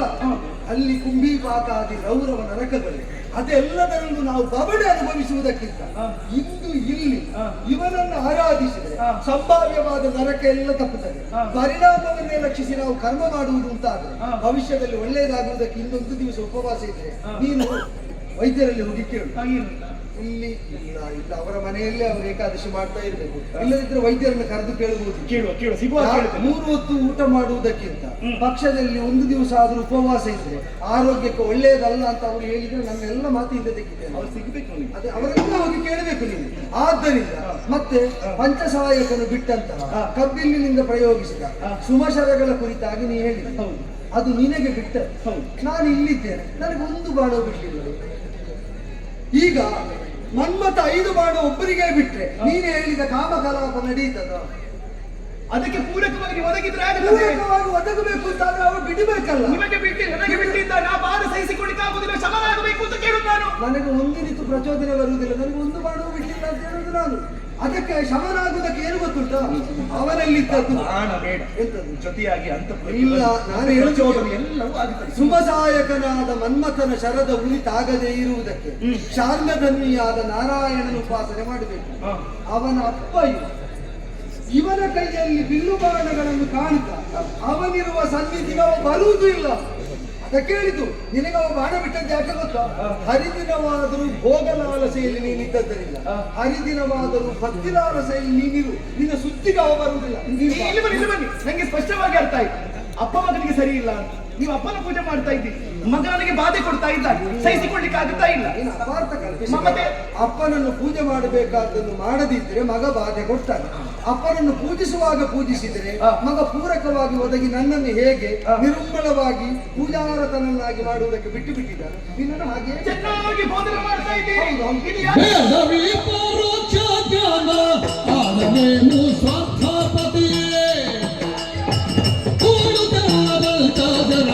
ಗಾಢದಿಂದ ಕಲಿಯು ನೀನು ಬೇಡವಿ ಪರೋಕ್ಷ ಜ್ಞಾನ ಅವನೇನು ಸ್ವಾರ್ಥಪತಿಯೇ ಕೊಡುಗೆಲ್ಲದ ಕಲಿಯೋ ನೀನು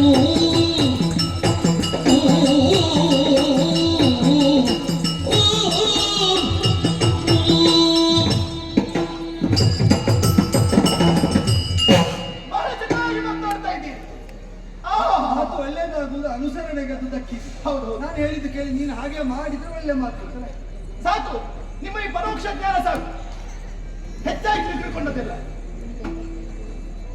ನಿನಗೆ ಬೇಡದಿದ್ರೆ ಬೇಡ, ನನಗೆ ಬೇಕು ಅಂತ ನಾನು ಇಟ್ಟುಕೊಂಡದ್ದಲ್ಲ. ಬನ್ನಿ ದಯಮಾಡಿ ಇಲ್ಲಿ ಕೆಲವು ಕೇಳಿಕೊಂಡು ಮುಂದೆ ಬನ್ನಿ. ಸುಮ್ಮನೆ ನೀನು ನಾನು ಹೇಳಿದ್ದನ್ನು ಅನುಸರಿಸಿದ್ದಾದ್ರೂ ನಿನಗೆ ನಿಮಗೆ ಸಾಧ್ಯ ಆದಷ್ಟು ಹೇಳು. ನೀವೇನು ಹೇಳಿದ್ದು? ಏನು? ನರಕ ಉಂಟು, ನರಕ ಉಂಟು, ಯಮ ಇದ್ದಾನೆ, ಇಲ್ಲಿ ತಪ್ಪಿದವರನ್ನು ದಂಡಿಸುವುದಕ್ಕೆ ಅವ ನಿಯಮ ನಿಬದ್ಧನ. ಅವನಿಗೆ ಯಮ ಅಂತ ಹೆಸರೇ ಅದಕ್ಕೆ. ಅವ ತಪ್ಪಲಿಕ್ಕೆ ದಂಡದರ. ಆದ್ದರಿಂದ ಮುಂದಿನಿತು ಕರುಣೆಯನ್ನು ತೋರದವನು ತಪ್ಪಿತಸ್ಥರನ್ನು ಮಾಡಿದ ಎಲ್ಲ ತಪ್ಪಿದ್ದಕ್ಕೆ ನೀವು ಆಡುವ ಮಾತು ಕೇಳುವಾಗ ನಗಬೇಕು ಅಳಬೇಕು ಅಂತ ಗೊತ್ತಾಗುದಿಲ್ಲ. ನಿನಗೆ ನಗಬೇಕು ಅಂತ ಕಂಡ್ರೆ ನಗಬಹುದು, ಆದ್ರೆ ಅಲ್ಲಿ ಅಳಬೇಕಾಗ್ತದೆ. ಅಲ್ಲಿ ಅಲ್ಲಿ ಹೌದು, ಯಮನಲ್ಲಿ. ನಿಮ್ಗೆ ಯಾರು ಹೇಳಿ? ಶಾಸ್ತ್ರ. ಶಾಸ್ತ್ರ. ಹೌದು. ಹೌದಾ? ಅದೆಲ್ಲ ಕೇಳುವುದಕ್ಕೆ ಮಾತ್ರ, ಅನುಭವಿಸುವುದಕ್ಕಲ್ಲ. ಅದ್ಯಾಕೆ? ಯಾಕೆ ಹೇಳಿ? ನಿಮ್ಮಲ್ಲಿ ಕೇಳ್ತೇನೆ. ಸತ್ತವರು ಯಾರಾದ್ರು ನರಕವನ್ನು ಸೇರಿ ಅಲ್ಲಿ ಆ ಬಾಧೆಯನ್ನೆಲ್ಲ ಅನುಭವಿಸಿ ಶಿಕ್ಷೆಯನ್ನು ಅನುಭವಿಸಿ ಮರಳಿ ಬಂದು ಯಾರನ್ನು ಹೇಳಿದ್ದಾರ? ಅಲ್ಲಿ ಇಂಥದ್ದೆಲ್ಲ ಉಂಟು, ಸೂಜಿ ಚುಚ್ಚುತ್ತಾರೆ, ನರಕ ಉಂಟು, ಹೊರಳಿಸ್ತಾರೆ, ಕ್ರಿಮಿ ಭೋಜನ, ಹಾಗೆ ಹೀಗೆ ಅಂತ. ಹೋದವರು ಯಾರು ಮರಳಿ ಬಂದು ಅಲ್ಲಿ ಹೇಳಿದ ಯಾವುದು ಇಲ್ಲ ಅಂತಲೂ ಇಲ್ಲ. ಈಗ ನಾವೀಗ ನಂಬಿದ್ದನ್ನು ಇಲ್ಲ ಅಂತಾದ್ರೂ ಹೋದ ಮೇಲೆ ಗೊತ್ತಾಗಿ ಬಂದು ಹೇಳ್ಬೇಡ, ಹೇಳಿದ್ದಾರ? ಇಲ್ಲ. ಆದ್ರಿಂದ ಉಂಟು ಸಿದ್ಧ. ಆಯ್ತು, ನಿಮ್ಮಲ್ಲಿ ಕೇಳುತ್ತ ಏನು? ಸುಖ ಹಾಗೂ ದುಃಖ ಹೌದು. ಇದು ಅನುಭವಕ್ಕೆ ಬರುವುದು ಎಲ್ಲಿ? ದೇಹಕ್ಕಾಗುವುದು. ಹೌದು ತಾನೆ? ಸತ್ತ ಬಳಿಕ ಈ ದೇಹ ನಶ್ವರ, ಮಣ್ಣು ಪಾಲಾಗ್ತದೆ ಅಥವಾ ಬೆಂಕಿಯ ಪಾಲಾಗುತ್ತದೆ. ಆಮೇಲೆ ಆ ಲೋಕವನ್ನು ಸೇರುವುದು ಯಾವುದು? ಈ ಶರೀರ ಅಲ್ಲ, ಆತ್ಮ. ಹಾಗಿರುವಾಗ ಅದಕ್ಕೆ ನೋವಾಗುವುದು ಹೇಗೆ? ಹೇಗೆ ಕಷ್ಟವನ್ನು ಅನುಭವಿಸುವುದು? ಈಗ ಆತ್ಮದಿಂದ ಬೇರ್ಪಟ್ಟ ಶರೀರಕ್ಕೆ ಸುಖ ದುಃಖ ಉಂಟು? ಇಲ್ಲ. ಹಾಗಾದ್ರೆ ಆತ್ಮಕ್ಕೆ ಆಗುವುದು, ಅನುಭವಕ್ಕೆ ಬರುವುದು ದೇಹದ ಮೂಲಕವಾಗಿ. ಕಡಿಯುವುದು ನಮಗೆ ಬೇಕಾದದ್ದು. ಹಾಗಂತ ಕಡಿಯುವುದಕ್ಕೆ ಕತ್ತಿ ಇರ್ತದೆ. ಕತ್ತಿ ಕಡಿಯಿತು ಎಂಬುದರಿಂದ ನಮಗೆ ಸಂಬಂಧ ಇಲ್ಲ ಅಂತಿಲ್ಲ. ಕತ್ತಿಯ ಮೂಲಕ ನಾವು ಕಡಿಯುವುದು ಹೇಗೋ ಹಾಗೆ ಆತ್ಮವನ್ನು ದೇಹದ ಮೂಲಕ ನಾವು ಅನುಭವಿಸುವುದು. ಆದ್ದರಿಂದಲೇ ಆತ್ಮಕ್ಕೆ ಯಾವ ಗತಿ ವಿಗತಿ ಆಗಬೇಕಾದ್ರೂ ದೇಹದ ಮೂಲಕ ಅದನ್ನು ನಾವು ನಿರ್ಣಯಿಸಿಕೊಳ್ಳಬೇಕು. ನೀವು ಹೇಳಿದ್ರಲ್ಲ ಸ್ವರ್ಗ ನರಕ ಉಂಟು ಅಂತ, ಒಪ್ಪಿಕೊಳ್ಳೋಣ. ಈಗ ನೀನು ಬಂದದ್ದು ಮೇಲಿನಿಂದ. ಹೌದು, ನೀನು ಹೇಳಿದೆ. ನೀನು ಬರುವಾಗಲೇ ಹೇಳಿದೆ ಈ ಶರೀರ ಅಲ್ಲ ಮರಣಶೀಲವಾದ. ನಮ್ಮದು ಹಾಗಲ್ಲ, ಮರಣ ಇಲ್ಲದ ಒಂದು ಸುಖಮಯವಾದ ಶರೀರ ಉಂಟು ಅಂತ ನೀನೇ ಹೇಳಿದೆ.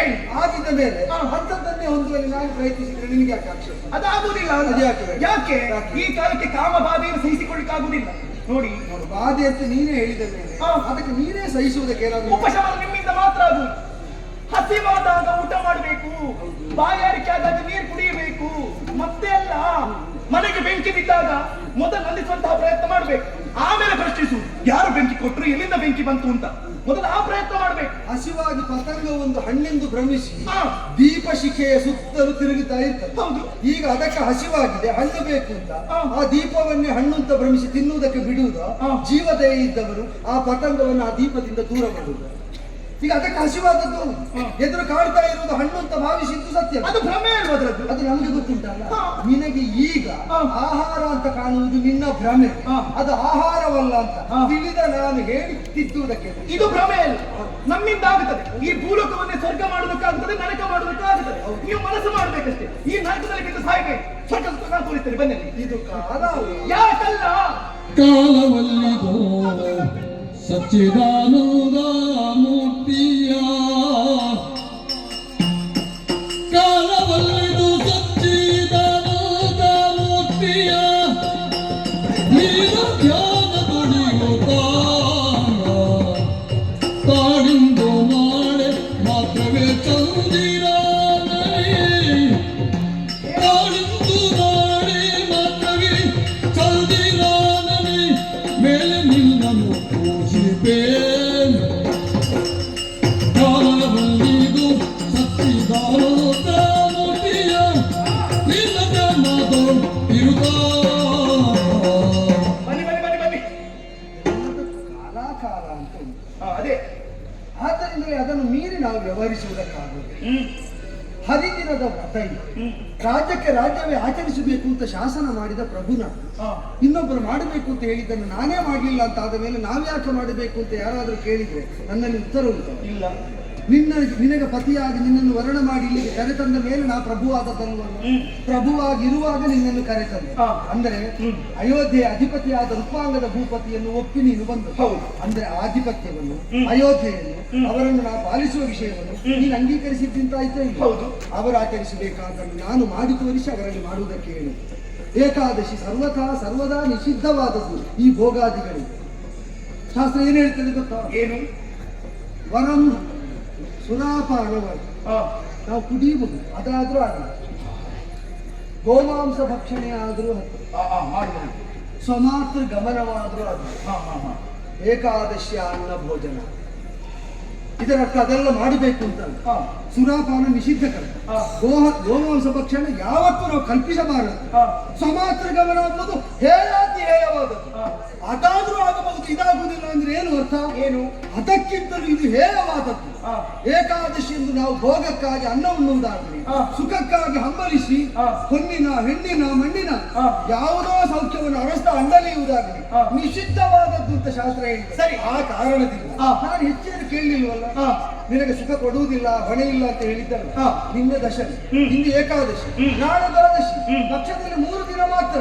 ನಾಡಿದ್ದು ನಾನು ಬಂದು ನಿನಗೆ ಬೇಕಾದಂತ ಒದಗುತ್ತೇನೆ ಅಂತ ನಿನ್ನ ಬಾಲಕನಾಗಿ ನಾ ಹೇಳ್ತಾ ಇದ್ದೇನೆ. ಮೊದಲೇ ಸುಜ್ಞಾನವಲ್ಲಭವೇ ಕೇಳು, ಸಲ್ಲಿಸುವೆನು ವಾಚಿತೆಗಳೆಂದನು ಮನದಲ್ಲಿ ನೀ ವಂಚಿಸಿದೆ. ಎಲ್ಲಿಪ್ಪುದು ಮನದಿ ಸುಜ್ಞಾನವೋ ಅಲ್ಲವನೇ ಕೇಳು. ಬಹಳ ಸುಂದರವಾಗಿ ಮಾತನಾಡಿದ್ರು, ಇಲ್ಲ ಅಂತ ಹೇಳುವುದಿಲ್ಲ. ಈ ಸುಜ್ಞಾನ ಎಲ್ಲಿತ್ತು ಅಂತ ನಾನು ಕೇಳುವುದು. ನನ್ನಲ್ಲಿ ಇತ್ತು, ಆದ್ರಿಂದ ನಾನು ಅವತ್ತು ಸಲ್ಲಿಸುವಂತಹ ಕಾಲಕ್ಕೆ ನನ್ನ ರೂಪಾತಿಶಯವನ್ನು ನೋಡಿ ಮೆಚ್ಚಿ ನಾನು ಬೇಡ ಅಂತ ಹೇಳಿದ್ರು ಕೂಡ ನೀನೇ ಬೇಕು ಎನ್ನುವ ಹಾಗೆ ಬಯಸಿದವರು ನೀವು. ನಿಮ್ಮ ಹೋದು ಪತ್ನಿಯಾಗಿ ಬಂದವಳು ನಾನು. ಹೌದು ತಾನೇ? ನಿಮಗೆ ಅವತ್ತು ಹೇಳ್ಬೋದಿತ್ತಲ್ಲ, ನನಗೆ ತಿಂಗಳಲ್ಲಿ ಇಷ್ಟು ದಿವಸ ವೃತ್ತ ಉಂಟು, ಹೀಗೆಲ್ಲ ಆಚರಣೆ ಮಾಡ್ಲಿಕ್ಕೆ ಉಂಟು, ಆಗುದಿಲ್ಲ. ನಿಮ್ಮ ಈ ಭೂಲೋಕದ ಹೆಣ್ಣು ಮಕ್ಕಳಿಗೆ 3 ದಿವಸ ಅಂತ ಉಂಟಂತೆ, ನಿಮಗೊಂದು ಇಷ್ಟು ದಿವಸ ಉಂಟು ಅಂತ ಹೇಳ್ಬೋದಿತ್ತಲ್ಲ. ಯಾಕೆ ಹೇಳಿಲ್ಲ? ಯಾಕೆ ವಂಚನೆ ಮಾಡಿದ್ರಿ? ಈಗ ನಿನ್ನಲ್ಲಿ ನಾನು ಬರುವಾಗ ನಾನು ಯಾವತ್ತು ಉಸಿರಾಡ್ತಾ ಇರ್ತೇನೆ ಅಂತ ಹೇಳಿದ್ರೆ ಇಲ್ಲ, ನಾನು ಕಣ್ಣು ಮುಚ್ಚಿ ತೆರೀತಾ ಇರ್ತೇನೆ ಅಂತ ಹೇಳಿದ್ರೆ ಅದು ಸ್ವಾಭಾವಿಕ ಅಲ್ವಾ? ಇದು ಹಾಗೆ ಅಂತ ಯಾರಿಗೆ? ನಾನು ಉಸಿರಾಡುವಷ್ಟು ಸಹಜವಾದ ಕರ್ಮ ಏಕಾದಶಿ ಅಂದ್ರೆ ನನಗೆ. ಆದ್ದರಿಂದಲೇ ನನಗೆ ಯಾವುದನ್ನು ಬಿಟ್ಟರೆ ನಾನೇ ಇಲ್ಲವೋ, ನನ್ನ ಅಸ್ತಿತ್ವಕ್ಕೆ ಅರ್ಥವೇ ಇಲ್ಲವೋ ಅದನ್ನು ಪ್ರತ್ಯೇಕವಾಗಿ ನಾವು ಉಲ್ಲೇಖಿಸುವುದಕ್ಕಿಲ್ಲ. ವೈಷ್ಣವ ನಾಡಿನ ದೊರೆಯಾದ ರುಕ್ಮಾಂಗದ ವೈಷ್ಣವತ್ವದ ದೀಕ್ಷೆಯನ್ನು ಹೊತ್ತಿರುವಾಗ ನನಗೆ ಬೇಕು ಅಂದ್ರೆ ವೈಷ್ಣವನಾದ ರುಕ್ಮಾಂಗದನಿಗೆ ಬೇಕು ಅಂತಲೇ ಅರ್ಥ. ಅದನ್ನು ಪ್ರತ್ಯೇಕ ಹೇಳುವುದಕ್ಕಿಲ್ಲ. ಹಾಗಿದ್ರೆ ನಿಷಿದ್ಧ ಅಂತ ನೀವು ಹೇಳು. ಇಂದು ಮಾಡಿದ್ರೆ ನಿಷಿದ್ಧ. ಸರಿ, ಹಾಗಿದ್ರೆ ನೀವು ಶಾಸ್ತ್ರವನ್ನು ಬಲ್ಲವರು, ನಿಮ್ಮಲ್ಲಿ ವಿಧಿ ಉಂಟು, ನಿಯಮ ಉಂಟು, ನಿಷೇಧ ಉಂಟು. ಹಾಗಿದ್ರೆ ಮಾಡಿದಂತಹ ತಪ್ಪಿಗೆ ಒಂದು ಪರಿಹಾರ ಅಂತ ಬೇಕಲ್ಲ. ಅಲ್ಲ, ಈಗ ಒಂದು ತಪ್ಪು ಮಾಡಿದ್ರೆ ಪರಿಹಾರ ಅಂತ ಇರುವುದಿಲ್ಲ ಯಾವುದಕ್ಕಾದ್ರೂ. ದೋಷಕ್ಕೆ ಪರಿಹಾರ ಉಂಟು, ಹೌದಲ್ವಾ? ಹಾಗಿದ್ರೆ ಇಂದಿನ ದಿವಸ ನನ್ನ ಜೊತೆಯಲ್ಲೇ ಇರ್ಬೇಕು. ಒಂದು ದೋಷ ಉಂಟು ಅಂತಾದ್ರೆ ಪರಿಹಾರ ಮಾಡಿಕೊಂಡು ಮುಗೀತಲ್ಲ. ಅಪರಿಹಾರ್ಯವಾದದ್ದು ಹೌದಲ್ಲ? ಸುಳ್ಳು ಹೇಳುವವರನ್ನು ಭೂಮಿ ಸಹಿಸುವುದಿಲ್ಲ ಅಂತ ಭೂದೇವಿ ಹೇಳಿದ್ದಾರೆ. ಈಗ ಪ್ರಾಯಶ್ಚಿತ್ತ ಉಂಟು, ಒಂದು ಸುಳ್ಳು ಹೇಳಿದರೆ ಪ್ರಾಯಶ್ಚಿತ್ತ ಮಾಡಿದ್ರೆ ಸಾಕು. ಹಾಗಾದ್ರೆ ಅಪರಿಹಾರ್ಯವಾದಂತಹ ದೋಷಗಳುಂಟು, ನಾವು ಪರಿಹರಿಸುವುದು. ರೋಗ ಬಂದರೆ ಗುಣ ಮಾಡಬೇಕು, ಉಸಿರಾಡುವುದಕ್ಕೆ ಮರೆತು ಹೋದರೆ ಮತ್ತೆ ಅದನ್ನು ಗುಣ ಮಾಡಬೇಕು. ಯೋಚನೆ ಮಾಡಿ ಉಸಿರಾಡುವುದಕ್ಕೆ ಮರೆವು ಬಂದು ನಾವು ಶ್ವಾಸೋಚ್ಛ್ವಾಸ ಮಾಡದೇ ಇದ್ರೆ ಶರೀರ ಬಿದ್ದಾಗ್ತದೆ. ಈಗ ಮತ್ತೆ ಯಾವ ರೋಗಕ್ಕೂ ಚಿಕಿತ್ಸೆ ಉಂಟು ಅಂತ ಅದಕ್ಕೂ ಚಿಕಿತ್ಸೆ ಕೊಡ್ಲಿಕ್ಕೆ ಆಗುದಿಲ್ಲ. ಆದ್ದರಿಂದ ಉಸಿರಾಟದಂತೆ ಸಹಜವಾಗಿರುವ ಹರಿದಿನ ವರ್ತ ಆಗುದಿಲ್ಲ. ಈ ರೋಗದ ಉಪಶಮನಾದ್ರೆ ನಾನು ಸಾಯ್ತೇನೆ, ನಾನು ಬಳಲ್ತೇನೆ, ನಾನು ಸೋಲ್ತೇನೆ ಅಂತ ನೀವು ಗಮನಿಸಿದ್ದು ವಾಸ್ತವ ಸತ್ಯ ಇದು.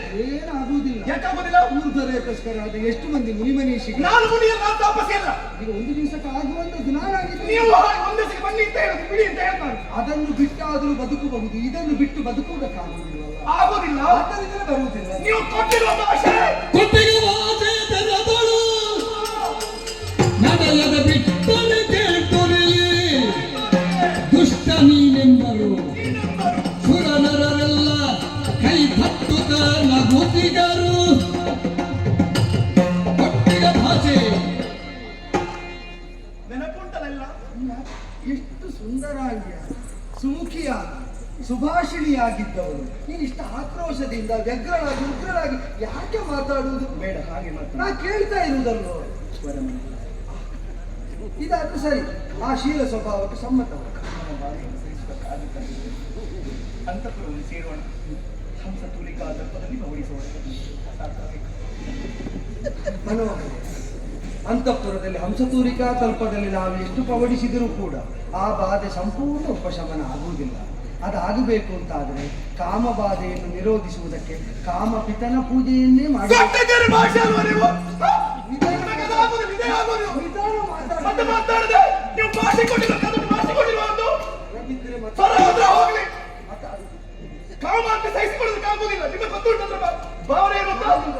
ಈಡೇರಿಸುವುದಿಲ್ಲ ಅಂದ್ರೆ ಮತ್ತೆ ಇಲ್ಲವಲ್ಲ ಅಂದ್ರೆ ನಾನು ಭಾಷೆ ಈಡೇರಿಸುವುದಿಲ್ಲ ಅಂತ ಹೇಳಿಲ್ಲ, ಆದ್ರೆ ಇವತ್ತಾಗುವುದಿಲ್ಲ ಅಂತ ಹೇಳ್ತೀನಿ. ಆಗುವುದಿಲ್ಲ, ನನ್ನ ಅಸಹಾಯಕತೆ. ಅವತ್ತಾಡಿದ್ದೇನೆ ನೀನು ಯಾವ ಕಾಲದಲ್ಲಿ ಬಂದು ಕೇಳಿದ್ರು ಕೂಡ ಇಲ್ಲ ಅಂತ ಹೇಳುವುದಿಲ್ಲ ಅಂತ. ಪರಸ್ಪರ ಅಪರಿಚಿತರಾಗಿರುವಾಗ ಗೊತ್ತಾಗದೆ ನಿರ್ಬಂಧ ಹೇಳಿ ಒಟ್ಟಾಗದ್ದವು. ಈಗ ನಾನೇನು ಅಂತ ನೀನು ತಿಳಿದಾಯ್ತು, ನೀನೇನು ಅಂತ ನಾನು ತಿಳಿದಾಯ್ತು. ಈಗ ನಿನ್ನಲ್ಲಿ ಏನು ಕೇಳುದು ಗೊತ್ತಾ? ನಿನಗೆ ಬೇಕಾದಾಗ ಇದು ತನಕ ಒದಗಿದ ನನಗಾಗಿ ಈ 3 ದಿವಸ ಬಾಧೆ ಕೊಡಲು ಸುಮ್ಮನೆ ಇರಬಾರ್ದು. ಆಯ್ತು, ನೀನಾಗ ಬಹಳ ಹೇಳಿದಲ್ಲ, ಪಾರಮಾರ್ಥಿಕ ನರಕ ಅವರು ಯಮಧರ್ಮ ಹಾಗೆ ಹೀಗೆ ಅಂತ. ಈಗ ನಮಗಿಬ್ಬರಿಗೆ ಮಾತ್ರ ಗೊತ್ತಿರುವುದು ಗೌಪ್ಯ ವಿಷಯ. ಗೊತ್ತಿರುವ ಭಾಷೆ ಬೇರೆ ಯಾರಿಗೂ ಗೊತ್ತಿಲ್ಲ. ಅದರಲ್ಲಿ ಈಗ ಯಾಕೆ ಗೊತ್ತಿಲ್ಲ, ಹೇಳ್ತೇನೆ. ನಮ್ಮ ಸಂಬಂಧ ವಿಚ್ಛೇದ ಆಗುದಿದ್ರೆ ಹೌದು, ನಾನು ನಾಳೆ ಕಳೆದು ನಾಡಿದ್ದು ಬರ್ತೇನೆ. ನಾಡಿದ್ದಲ್ಲ, ಈ ವಿಚಾರ ಎಲ್ಲಿಯಾದ್ರೂ ದೇವತೆಗಳಿಗೆ ಗೊತ್ತಾಯಿತು ಅಂತಾದ್ರೆ ಸಮಾಧಾನ ಮಾಡ್ತಾರೆ, ನೆಗಾಡ್ತಾರೆ. ಹಾಗಾದ್ರೆ ಏನು ಆಗುದಿಲ್ಲ, ನೀನು ಸುಮ್ಮನೆ ನಿಮ್ಮ ಪೂರ್ವಕರಿಗೆ ಮುಗಿಲಿಕ್ಕಿಲ್ವಾ? ಇದು ಮಾಡಿ ಸೋಮವಾರ ಈಶ್ವರ ವೃತ, ಮಂಗಳವಾರ ದುರ್ಗೆ ವೃತ, ಬುಧವಾರ ಮತ್ತೊಂದು, ಗುರುವಾರ ಮತ್ತೊಂದು, ಶುಕ್ರವಾರ ಹಾಗೆ ಹೀಗೆ ಮುಗಿಲಿಕ್ಕಿಲ್ಲ ಯಾವಾಗ. ನೀನೆಲ್ಲಿಂದ ಬಂದದ್ದು? ನಾನು ಮೇಲೋಕದಿಂದ ಬಂದವರು. ಮೇಲೋಕದಲ್ಲಿ ಯಾವ ದೇವರು? ಯಾಕೆ ಅನ್ನ ಕೇಳಿದ್ದು ಅವರಿಗೆ ಯಾವ ವಾರ ಕೇಳುವ ಅಂತ ಅಲ್ಲ ಕೇಳಿದ್ದು. ನೀನು ಒಂದು ದೇವತೆಯವರಿದ್ರೆ ಬಂದವರು, ನಮ್ಮಲ್ಲಿ ಕೇಳಿ ಆಗಬೇಕು. ಅದೇ ಅವರಲ್ಲೇ ಕೇಳು, ಯಾವ ದೇವರನ್ನು ಆರಾಧಿಸಬಾರದ ವಾರ ಯಾವುದು ಅಂತ ಅವರಲ್ಲಿ ಕೇಳಿ ಬಾ. ಆ ದಿವಸ ನಿಮಗೆ ಕರ್ಮ, ನಿಮಗೆ ಧರ್ಮ, ನಿಮಗೆ ಧರ್ಮ, ನನಗೆ ಹಾಗಲ್ಲಲ್ಲ. ಹೌದು. ಈಗ ನನಗೆ ನಿನ್ನಕ್ಕಿಂತ ಮೊದಲು ವೇದಾನುಶಾಸನವನ್ನು ನಾಲ್ಮಗದಿಂದ ಕೊಟ್ಟ ಬ್ರಹ್ಮ, ಅದಕ್ಕೆ ಅನುಗುಣವಾದ ಶಾಸ್ತ್ರಾನುಸರಣೆಯನ್ನು ಮಾಡ್ತಾ ಹರಿದಿನದ ವ್ರತದಲ್ಲಿ ನಿಮ್ಮ ಮಾತಿನ ನನ್ನ ಹೊಟ್ಟೆ ತುಂಬುವುದಿಲ್ಲ, ಇವಳಿಗೆ ಹೊಟ್ಟೆ ತುಂಬುವುದಿಲ್ಲ. ಜಡಗನಯನೆ ಸೈರಿಸಲು ತನ್ನ ಪತಿಯು ಸುರಲು ಒಡನೆ ಸಂಧ್ಯಾವಳಿಯು ಬಂದಳು. ತಂಗಿ ಕೇಳಿ ಪತಿಯ ಕಾರ್ಯದಿ ಸತಿಯರುಗಳು ಭಂಗ ತರುವುದುಂಟೆ ಲೋಕದಿ. ಸತಿಯರುಗಳು ಭಂಗ ತರುವುದುಂಟೆ ಲೋಕದಿ. ಮಂಗಳಾಂಗಿ ಪತಿವ್ರತೆಯರು ಪ್ರಿಯನ ಮನದ ಇಂಗಿತವನು ತಿಳಿದು ನಡೆಯುವರು. ಮಂಗಳಾಗಿ ಪತಿವ್ರತೆಯರು ಪತಿಯ ಮನದ ಇಂಗಿತವನು ತಿಳಿದು ನಡೆಯುವರು.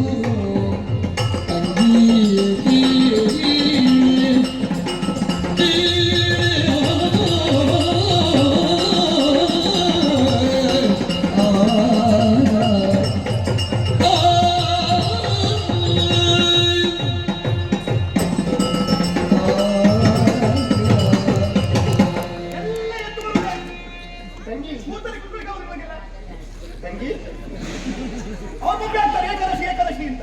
ಅದು ಯಾರಿಗೂ ಹಾಗಲ್ಲ, ಈ ಸಂದರ್ಭ ನಾನು ಅಂತ. ಅಕ್ಕ ಸಂಧ್ಯಾವಳಿ ನಾನೇ ತಂಗಿಯ ಮಾತು ಕೇಳಲಿಕ್ಕಾಗದೆ ಎದ್ದು ಬಂದೆ. ಈಗ ಸಂದರ್ಭ ಏನಾಯ್ತು ಈಗ? ಹೆಣ್ಣು ಯಾವ ರೀತಿ ಇರಬೇಕೆನ್ನುವ ಹಾಗೆ ಹೆಣ್ಣಾಗಿರುವಂತಹ ನಿನಗೆ ಹೆಣ್ಣಾಗಿ ನಾನು ಹೇಳ್ಬೇಕೆನ್ನುವಂತಹ ಅರಿವಿಲ್ಲ. ಅಂದ್ರೆ ಯಾಕೆ ಹೇಳು? ಯಾಕೆ? ಎಲ್ಲವನ್ನು ಅರಿತುಕೊಳ್ಳುವಂತಹ ಶಕ್ತಿ ಸಾಮರ್ಥ್ಯ ನಿನ್ನಲ್ಲಿ ಉಂಟು. ಹಾಗಂತ ಸರಿಯಾಗಿ ಯೋಚನೆ ಮಾಡುದು ಯಾವುದು? ಹೆಣ್ಣಿನ ಕಾಲ ಸಂಬಳ ಎನ್ನುವುದು ಕಿವಿಗಳಿಗೆ ಕೇಳಬಾರದಂತೆ, ಧ್ವನಿ ಎನ್ನುವುದು ಓಡಿಬಿಟ್ಟು ಆಚೆ ಹೋಗಬಾರದು. ನನ್ನ ಸ್ವರ ಹಾಗೆ, ನನ್ನ ಸ್ವರ ಏನಿದೆ ಹಾಗೆ. ನಿನ್ನ ಈ ಸ್ವರವನ್ನು ಕಂಡಾಗ ಹಾ. ನಾನು ಇದಲ್ಲ ಹಾ. ಕೆಲವರು ಭಾವಿಸಿದ್ದಾರೆ ಹಾ. ಈ ರೀತಿಯಾಗಿ ವರ್ತನೆ ಮಾಡಿದ್ರು ಹಾ. ಹೆಣ್ಣೆನ್ನುವಾಗಿ ಹೇಳುವುದಿಲ್ಲ, ನಿನ್ನ ಸ್ವರ ಏನುವುದಿಲ್ಲ, ಏನು ಮಾಡುದು ನಾನು? ಗಂಡು ಬೀರೆನ್ನುವಾಗಿ ಹೇಳ್ತಾರೆ. ಹೇಳುವವರು ಅದಕ್ಕಾಗಿ ಹಾ. ಹೆಣ್ಣು ಯಾವುದು ಹೆಣ್ಣಿನಾಗಿ ಇರಬೇಕೆನ್ನುವ ಹಾಗೆ ಹಾ.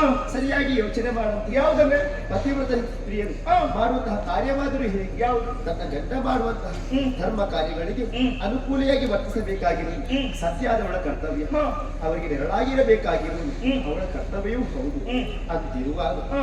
ಏಕಾದಶಿ ವ್ರತವನ್ನು ಕೈಗೊಂಡಿದ್ದಾರೆ. ಹ್ಮ್. ಅವರು ಮಾಡುವಂತಹ ಪೂಜೆ ಪುರಸ್ಕಾರಗಳಿಗೆ ಹ್ಮ್. ನಾನು ಪೂರಕನಾಗಿದ್ದೇನೆ. ಹ್ಮ್. ಹಾಗಂತ ಹ್ಮ್. ನೀನು ಅನ್ಯಳಲ್ಲ, ಹ್ಮ್. ನೀನು ಜೊತೆಯಾಗಿ ಬರಬೇಕಿತ್ತು. ಹ್ಮ್. ಧರ್ಮ ಕಾರ್ಯ ಕೈ ಜೋಡಿಸಬೇಕಾಗಿತ್ತು.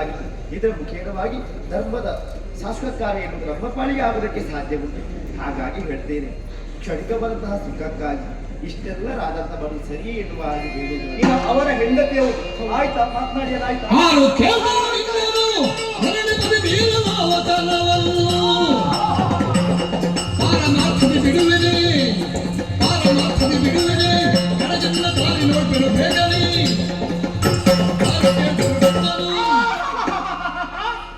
ನನ್ನ ಕರ್ತವ್ಯ ಯಾರೇ ನಿನಗೆ ಗೊತ್ತಿಲ್ವೋ? ಕರೆಯದೆ ಬರಬಾರ್ದು, ಹೌದಪ್ಪ. ಕೇಳದೆ ಹೇಳಿಕೊಡಬಾರ್ದು. ಹಾ.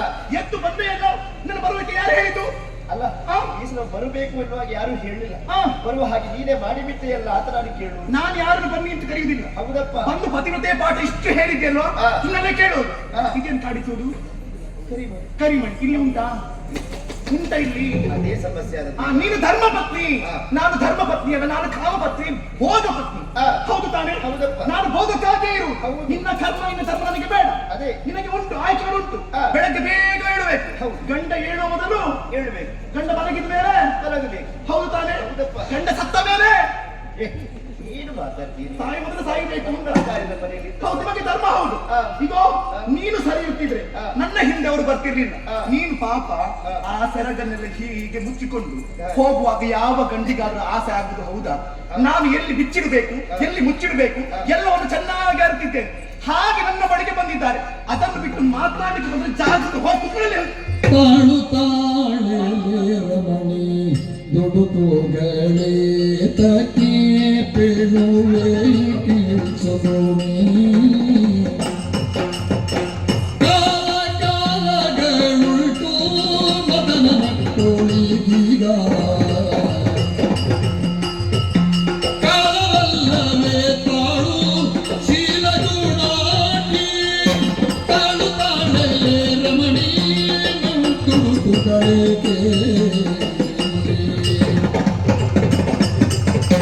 ಅವಳಿಗೆ ಸ್ವಲ್ಪ ಹೇಳ್ತೀರ ನೀವು?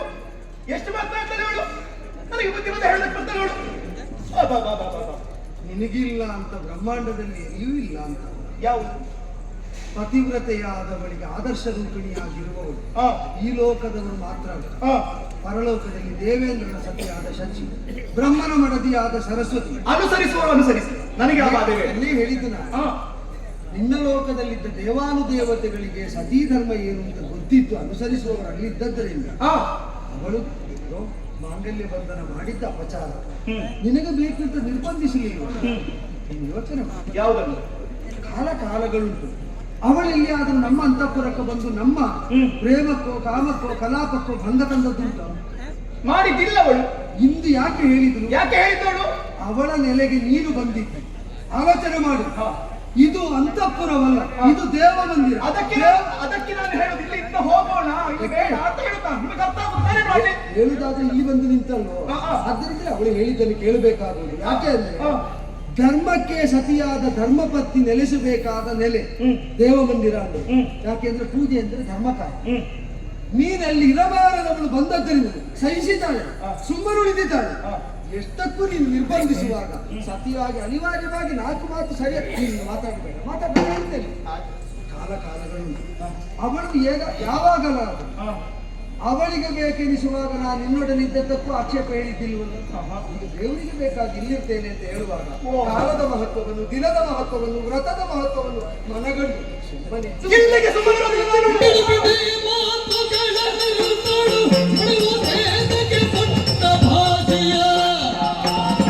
ಅಡಸಿದರೆ ಕವಿಗೋದು ಬೇಕು ಮನದಿಯೇ.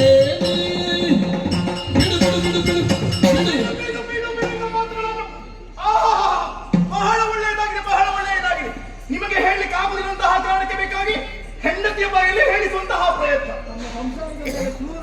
ದೃಷ್ಟಿ ಬಿದ್ದಿದೆ. ಕ್ರೂರ ಗ್ರಹದ ಇದ್ದ ವಿಚಾರ ಹೇಳುವಾಗ ನಿಮ್ಗೆ ಹಾಗೆ ಅನ್ನಿಸುವುದಿಲ್ಲ. ಇವತ್ತಿನ ತನಕ ಈಗ ವರ್ತಿಸಿದ ನಿನಗೆ ಏನಾಗಿದೆ ಇವತ್ತು? ನಿಮಗೆ ಇವತ್ತು ಕಾಡಿನಲ್ಲಿ ಸಿಗುವಾಗ ಒಳ್ಳೆಯದಾಗಿದೆ, ಇವತ್ತು ಆಗುದಿಲ್ಲ ಎನ್ನುವ ಹಾಗೆ ಹೇಳ್ತಾ ಇದ್ದೀರಿ. ಯಾವ ಕಾಲ ಆವರಿತು ಇಲ್ಲಿ ಬಂದು ನಿನಗೂ ಒಳ್ಳೆದಾಗಲಿಲ್ಲ. ಕಾಲ ಅದೇ ಆಗಿರ್ಬೋದು, ಆಡಿದಂತಹ ಮಾತು ಸುಳ್ಳಾಗುದಿಲ್ವಲ್ಲ ಯಾವಾಗ? ಯಾರು ಇಲ್ಲ ಅಂದ್ರು ಈಗ ಅದೇ ಮಾತು ಆಗಬೇಕು ಅಂತ ನೀನು ನಿರ್ಬಂಧಿಸಿದ್ರೆ ಮಾತ್ರ ಅಲ್ವ? ಹೌದು. ಈಗ ಆ ನಿರ್ಬಂಧ ಮಾಡದಿದ್ರೆ ಆಯ್ತು, ನಾನು ಮಾತು ಕಪ್ಪಿದ ಹಾಗೆ ಆಗುದಿಲ್ಲ.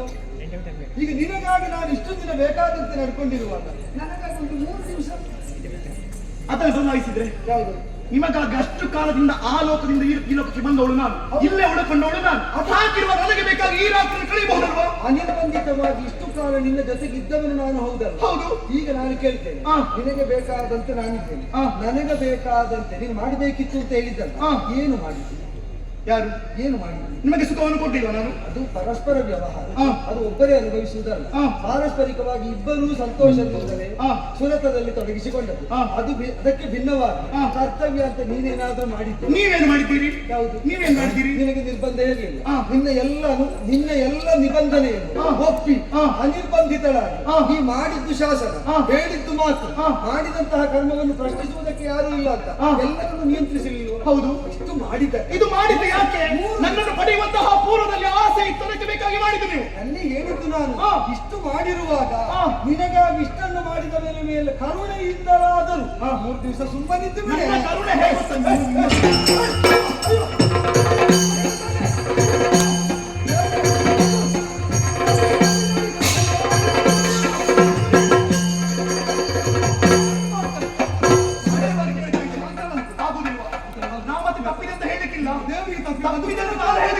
ದೇವರಿಗೆ ನಾನು ಅವತ್ತೇ ಹೇಳಿದ್ದನ್ನು ಮಾತ್ರ ಮೀರಬಾರ್ದು ಅಂತ. ಆಗ ನೀವು ಹೇಳ್ತೇನೋ ನಾ ತಪ್ಪಿದೆ ಅಂತ ಮತ್ತೆ ಹೇಳಲಿಕ್ಕಿಲ್ಲ, ನಾ ತಪ್ಪಿದೆ ಅಂತ ಯಾರು ಅಪವಾದ ಹೇಳಲಿಕ್ಕಿಲ್ಲ. ಸರಿಪಡಿಸುವ ದೇವರಿಗಾಗಿ ಸಿದ್ಧಪಡಿಸಿದ ಪೂಜಾ ಸಾಮಗ್ರಿಗಳಲ್ಲಿ ಚಾಣಾಹಾನಿ ಮಾಡಿ ದೈವದ್ರೋಹವನ್ನು ಮಾಡಬೇಡ. ಯಾವ ಲೋಕದಿಂದಲೇ ಬಂದಿರು ದೈವ ಪ್ರಕೋಪಕ್ಕೀಡಾದವರಿಗೆ ಯಾವ ಲೋಕದಲ್ಲಿ ಯಾವ ಬದುಕು ಇರುವುದಿಲ್ಲ.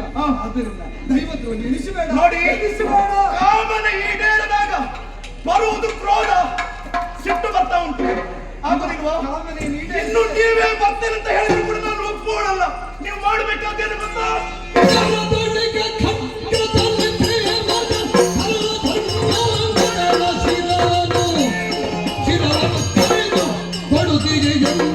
ವಚನವ ಪೂರ್ಣಗೊಳಿಸಿ ನಾನು ಎಲ್ಲರೂ ತಪ್ಪೋಳಲ್ಲ, ನಾನು ತಪ್ಪು ಇನ್ನು ಸಿಟ್ಟು ಶಮನ ಆಗುವುದಿಲ್ಲ, ಆಗುವುದಿಲ್ಲ, ಆಗುವುದಿಲ್ಲ. ನನ್ನ ತಾಳ್ಮೆ ಕಟ್ಟೆ ಕಡಿದು ಹೋಯ್ತು. ಇನ್ನು ಮಾತಾಡಬಾರ್ದು ನೀವು, ನಾನು ಹೇಳಿದ ಹಾಗೆ ಕೇಳಬೇಕು. ಆತು ನೀವೇ ಹೇಳಿದ್ದಲ್ವಾ, ಒಂದು ವೇಳೆ ನಿನ್ನ ಮಾತನ್ನು ಮೀರಿದ್ದು ಹೌದು ಅಂತಾದ್ರೆ ನನ್ನ ಮಗನಂತಹ ಧರ್ಮಾಂಗಾಶ್ರಮಗಳು ಕತ್ತರಿಸಿ ಆದ್ರೂ ಕೂಡ ಕಾರ್ಯವನ್ನು ಪೂರೈಸಿಕೊಡ್ತೇವೆ ಎನ್ನುವ ಹಾಗೆ ನೀವು ಆಡಿದ್ದು ಮಾತು, ಭಾಷೆ ತೋರಿಸಿದ್ದ ನಿಮ್ಮ ಮಗನ ಶಿರವನ್ನು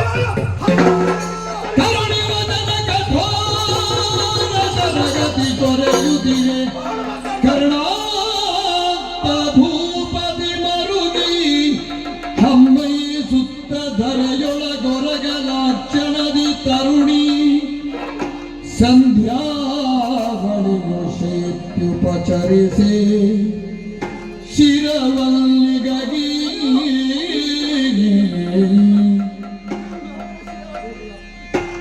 ಮೌನದೊಳಿರಲಿ ಕಲ್ಲಿಗೆ ಬಂಧನ ಧರ್ಮಾಂಗದನೋ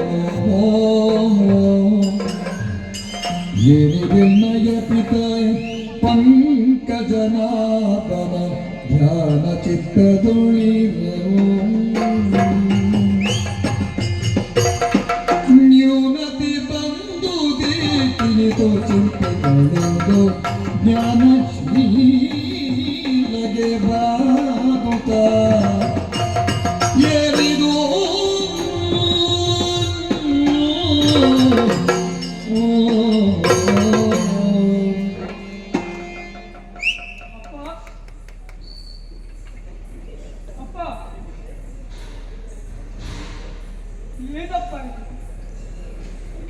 ಎಲ್ಲರೂ ಹರಿನಾಮ ಸ್ಮರಣೆಯಲ್ಲಿ ನಿರತರಾಗಿದ್ದಂತಹ ಸಮಯ ಒಮ್ಮಿಂದ ಮೇಲೆ ಏನೋ ಒಂದು ರೀತಿಯಾದಂತಹ ಗದ್ದಲ ಏರ್ಪಟ್ಟಿತ್ತು.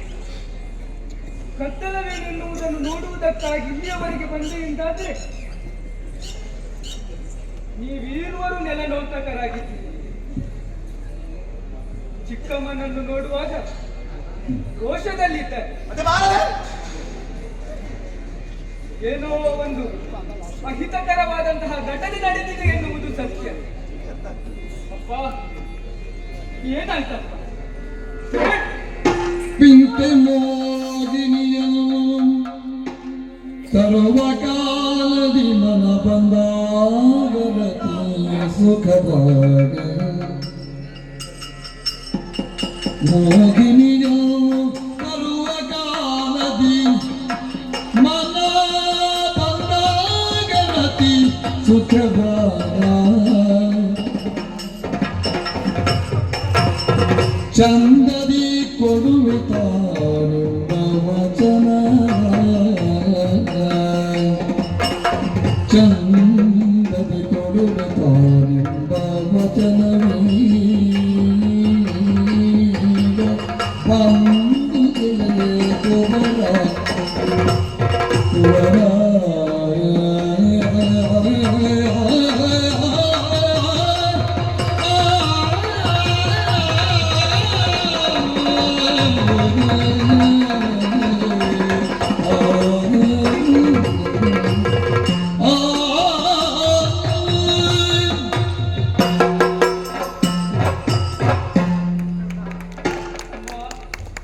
ನಡೆದಿರುವಂತಹ ವಿದ್ಯಾಭರಣದ ಬಗ್ಗೆ ಕೇಳ್ತಾ ಇದ್ದೇವೆ.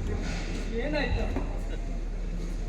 ಏನೆಂಬುದಾಗಿ ಹೇಳಲಿಕ್ಕಲ್ಲ, ಏನೆಂಬುದಾಗಿ ಪೂರ್ವದಲ್ಲಿ ನಿಮ್ಮ ಚಿಕ್ಕಮ್ಮನಿಗೆ ನನ್ನ ದೊರಕಿದಂತಹ ಕಾಲಕ್ಕೆ ಒಂದು ಮಾತನ್ನು ಕೊಟ್ಟಿದ್ರಂತೆ. ಕೇಳಿದ ಸಂದರ್ಭದಲ್ಲಿ ಸುಖವನ್ನು ಪಡಬೇಕೆನ್ನುವ ಹಾಗೆ ಒಂದು ವೇಳೆ ತಪ್ಪಿದ್ರು ಎಂತಾದೆ ಅದೇ ಕರಗಳಿಂದ ಮಗನ ಶಿರವನ್ನು ಕತ್ತರಿಸಬೇಕೆನ್ನುವಾಗಿ ಕೇಳಿಕೊಂಡ್ರಂತೆ ಮಗನೇ. ಈ ಸಂದರ್ಭ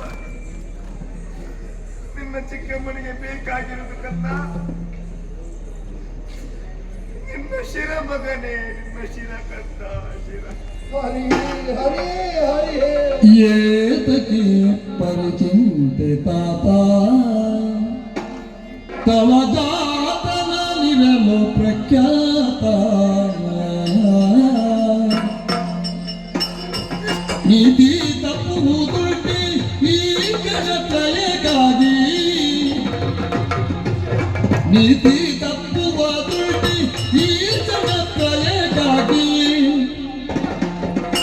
ವೇತನದ ಮೋಗದ ನಿತ್ಯದಿ ಮಾತಲ್ಲಿರುವುದುಂಟಿ ಜನಕ ಜನಕ ಏತಕಿ ಪರಿಚಿಂತಿತಾತ ತವ ಜಾತನಾನಿರಲು ಪ್ರಖ್ಯಾತ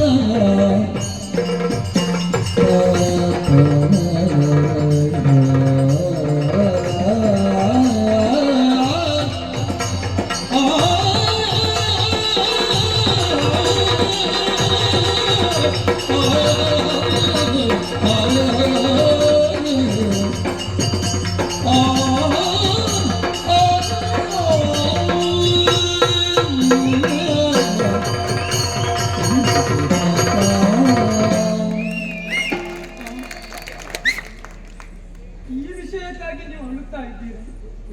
ಹೋಯ್ತು ಮಗು, ಹೇಳಿಬಿಟ್ಟೆ. ಇಲ್ಲಪ್ಪ, ನೀವು ಅಳಬಾರದು. ಅಪ್ಪ, ರಾಜದಂಡವನ್ನು ಹಿಡಿದು ನ್ಯಾಯ ತೀರ್ಪನ್ನು ಕೊಡಬೇಕಾದಂತಹ ನೀವು ಈ ರೀತಿಯಾಗಿ ನೆಲನೋಟಕರಾಗಿದ್ದೀರಿ. ಅದು ಈ ಧರ್ಮಾಂಗದಲ್ಲಿರುವಾಗ. ಇಲ್ಲಪ್ಪ, ಇಲ್ಲ, ನಿಮ್ಮನ್ನು ಈ ಸ್ಥಿತಿಗೆ ಬರುವುದಕ್ಕೆ ನಾನು ಬಿಡುವುದಿಲ್ಲ. ಅರಸನಾದವ ಒಂದು ಮಾತು ಕೊಟ್ಟ ಎಂದಾದರೆ ಅದು ಮಾತಿಗೆ ಸಮಾನವಂತೆ. ಕೊಟ್ಟ ಮಾತನ್ನು ಯಾವತ್ತೂ ಮೀರಬಾರದು. ಅದರಲ್ಲಿ ನೀವು ಕೈಗೊಂಡದ್ದು ಏಕಾದಶಿ ವೃತ. ಅದು ಸಾಮಾನ್ಯದ ವೃತವೇ? ಆಹಾ, ನಿಮ್ಮ ಕನಸು ಹರಿದರ್ಶನವಾಗಬೇಕೆನ್ನುವುದು ನಿಮ್ಮ ಕನಸಪ್ಪ. ಹರಿಯನ್ನು ನಾವು ಕಾಣಬೇಕು, ನಾವು ಹರಿಯನ್ನು ಕಾಣಬೇಕು. ಹೌದು ಹೌದು ಅಪ್ಪ, ಚಿಂತಿಸಬೇಕಾದ ಅಗತ್ಯವಿಲ್ಲ. ಚಿಕ್ಕಮ್ಮನೇ ಮಾರ್ಗವನ್ನು ತೋರಿಸಿದ್ದಾರೆ. ಹೇಗೋ ಹೇಗೋ ಹೇಗೆ ಸಾಧ್ಯ? ನನ್ನ ಶಿರಚ್ಛೇದನವನ್ನು ಮಾಡಿದರೆ ಆಯ್ತಲ್ಲ. ಅಯ್ಯೋ, ಮಗನಿಗೆ ಇರುವಷ್ಟು ಬುದ್ಧಿ ಅಪ್ಪನಿಗಿಲ್ಲಲ್ಲ, ಇದೇ ಕಷ್ಟವೇ. ಅಪ್ಪ, ನಾನಾದರೂ ಹರಿದರ್ಶನವನ್ನು ಮಾಡಿದವನಿದ್ದೇನೆ. ಇನ್ನು ನನ್ನ ಈ ಕಾಯ ಹೋದರೂ ಚಿಂತೆ ಇಲ್ಲ. ಆದರೆ ನೀವು ನಿಮ್ಮ ಮಾತನ್ನು ಮೀರಬಾರದು. ಅಪ್ಪ, ನಿಮ್ಮ ಮಾತಿಗೆ ನಾನು ಒಪ್ಪಿದವನಿದ್ದೇನೆ. ನನ್ನ ಶಿರಚ್ಛೇದನವನ್ನು ಮಾಡಿ ಒಂದು ಕೊನೆಯ ಪ್ರಯತ್ನ ಮಾಡಲ. ನೋಡೆ, ಪರಮ ಕರುಣಾಕರನೆನಿಸಿದ ಹರಿ ಅನುಗ್ರಹಿಸಿದ ಮಗು ಇದು. ನನ್ನ ಮೇಲೆ ದಯೆ ಬೇಡ, ಅವನ ಮುಖ ನೋಡಿ ಆದ್ರೂ ಆಟವನ್ನು ಬಿಟ್ಟು ಬಿಡೆ. ಸ್ವಾಮಿ, ಬ್ರಹ್ಮದೇವ ಸೃಷ್ಟಿಸಿದಂತಹ ಈ ಗೊಂಬೆ ಇದರ ಮೇಲೆ ಆದ್ರೂ ಒಂದು ಸ್ವಲ್ಪ ಕರುಣೆ ಬೀರಿ ಎಲ್ಲ ಸರಿಯಾಗ್ತದೆ. ಅದಾಗೋದಿಲ್ಲ. ಬೇಡ. ಉಳಿಯುವುದಕ್ಕೆ ಬೆಳೆಯುವುದಕ್ಕೆ ಕೊನೆಯ ಅವಕಾಶ ಉಂಟು ಅಂತ ನೋಡಿದೆ. ಅವಳು ಹಠ ಮಾಡುವುದು ನೋಡಿದರೆ ಎಲ್ಲ ಅವಸಾನ ಕಾಲಕ್ಕೆ ಬಂದಿದೆ ಅಂತ ಗೊತ್ತಾಗಿದೆ. ಅವಸಾನ ಕಾಲದೊಳು ಹರಿಯ ಉಚ್ಚರಿಸಲು ಭವ ಭಯವನು ಪರಿಗರೀಪ ಹರಿಯ ಉಚ್ಚರಿಸಲು ಭವ ಭಯವನು ಪರಿಗರೀಪ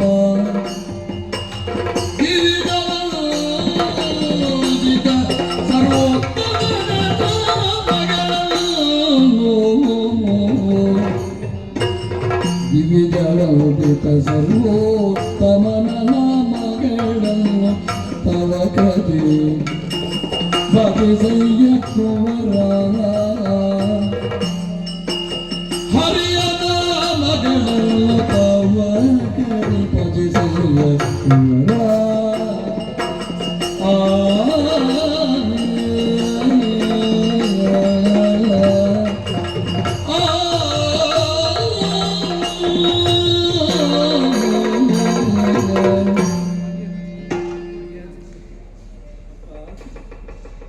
ಎಲ್ಲ ಆದಿಗೂ ಒಂದು ಅವಸಾನ ಉಂಟು.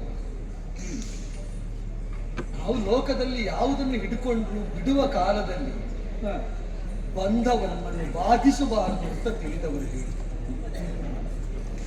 ಪದ್ಮದ ಪತ್ರದ ಮೇಲಿನ ನೀರ ಬಿಂದುವಿನಂತೆ ಜಾರುವಾಗ ಅದು ತನಕ ಇದ್ದ ನೆನಹೂ ಇಲ್ಲದಂತೆ ಜಾರಿ ಬಿಡಬೇಕು ಅಂತ. ಎಲ್ಲದೂ ಅನುಕೂಲವಾಗಿತ್ತು, ಒಬ್ಬ ಮೋಹಿನಿಯನ್ನು ತೊರೆದು ಅದು ಈಗ ಬಿಡದೆ ನಂಟಾಗಿ ಅಡ್ಡಾಗಿ ಆದಿಸ್ತಾ ಉಂಟು ಮಗು. ಅದೇ ಎಲ್ಲ ಸಮೃದ್ಧಿಗೂ ಅವಸಾನವನ್ನು ತರ್ತಾ ಉಂಟು.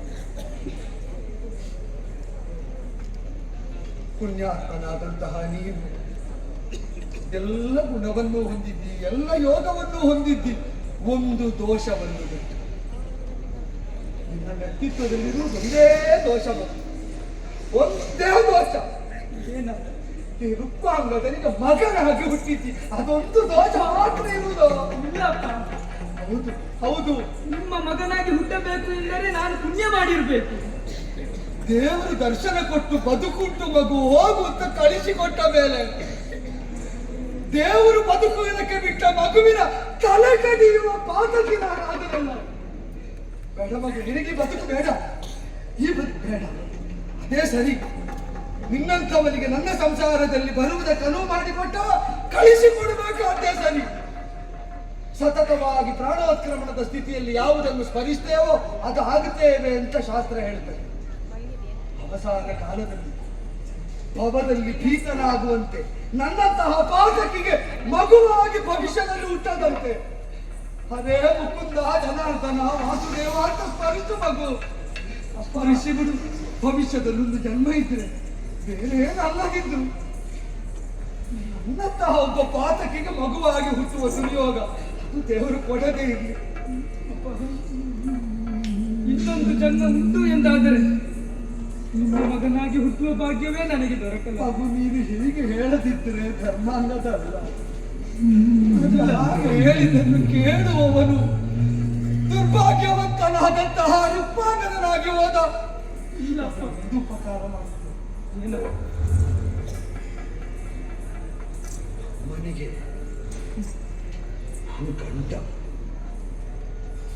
ಆದ್ದರಿಂದ ಅವಳ ಕಾಲು ನನಗೆ ಹಿಡಿಯುವುದಕ್ಕೆ ಆಗೋದಿಲ್ಲ.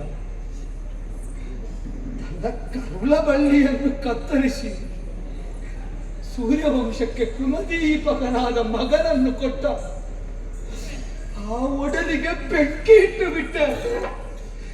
ಅವಸಾನ ಕಾಲ ಬರುವ ಮೊದಲು ನೀನು ಆಶೀರ್ವಾದ ಪಡೆಯುವಾಗ ಈ ಹತಭಾಗ್ಯನಾದ ಅಪ್ಪನಿಗಾಗಿ ಒಮ್ಮೆ ಕ್ಷಮಿಸು ಅಂತ ಹೇಳಿಬಿಡು.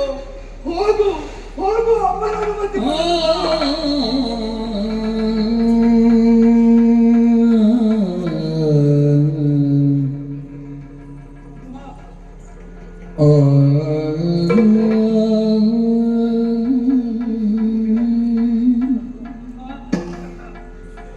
ಒಂದು ಆಶೀರ್ವಾದವನ್ನು ಮಾಡುತ್ತೆ.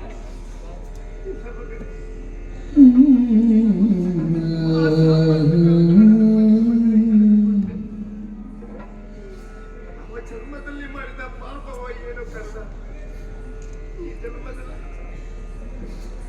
ನಮ್ಮ ಜೊತೆಗೆ ಬೆಂಕಿಡಬೇಕಾದಂತಹ ನೀನೆ ನಮ್ಮ ಎದುರಿಗೆ ಶಿರವನ್ನು ಕತ್ತರಿಸುವ ಸಾಹಸಗಳಾಗಿ ಬಂದಿದೆ. ನಮ್ಮ ಭಾಗದಲ್ಲಿ ಕರುಳ ಬಲ್ಯನ್ನೇ ಕಳೆದುಕೊಳ್ಳುವಂತಹ ಹೀನಾಯ ಸ್ಥಿತಿ ಈ ತಾಯಿಗೆ ಒದಗಿದೆ ಮಗನೇ. ಹೇಳಪ್ಪ, ಇಂಥ ಸ್ಥಿತಿ ಯಾರಿಗೂ ಬರಕೂಡದು, ಕಂಡಂತಾರೆ ಕೂಡದು. ನೀವು ಮಾತನ್ನು ನಡೆಸಬೇಕಾಗಿತ್ತು ಮಗನ, ನಿನ್ನ ಕರ್ತವ್ಯ ಮಗನೇ. ನಡಿ ಕಂದ.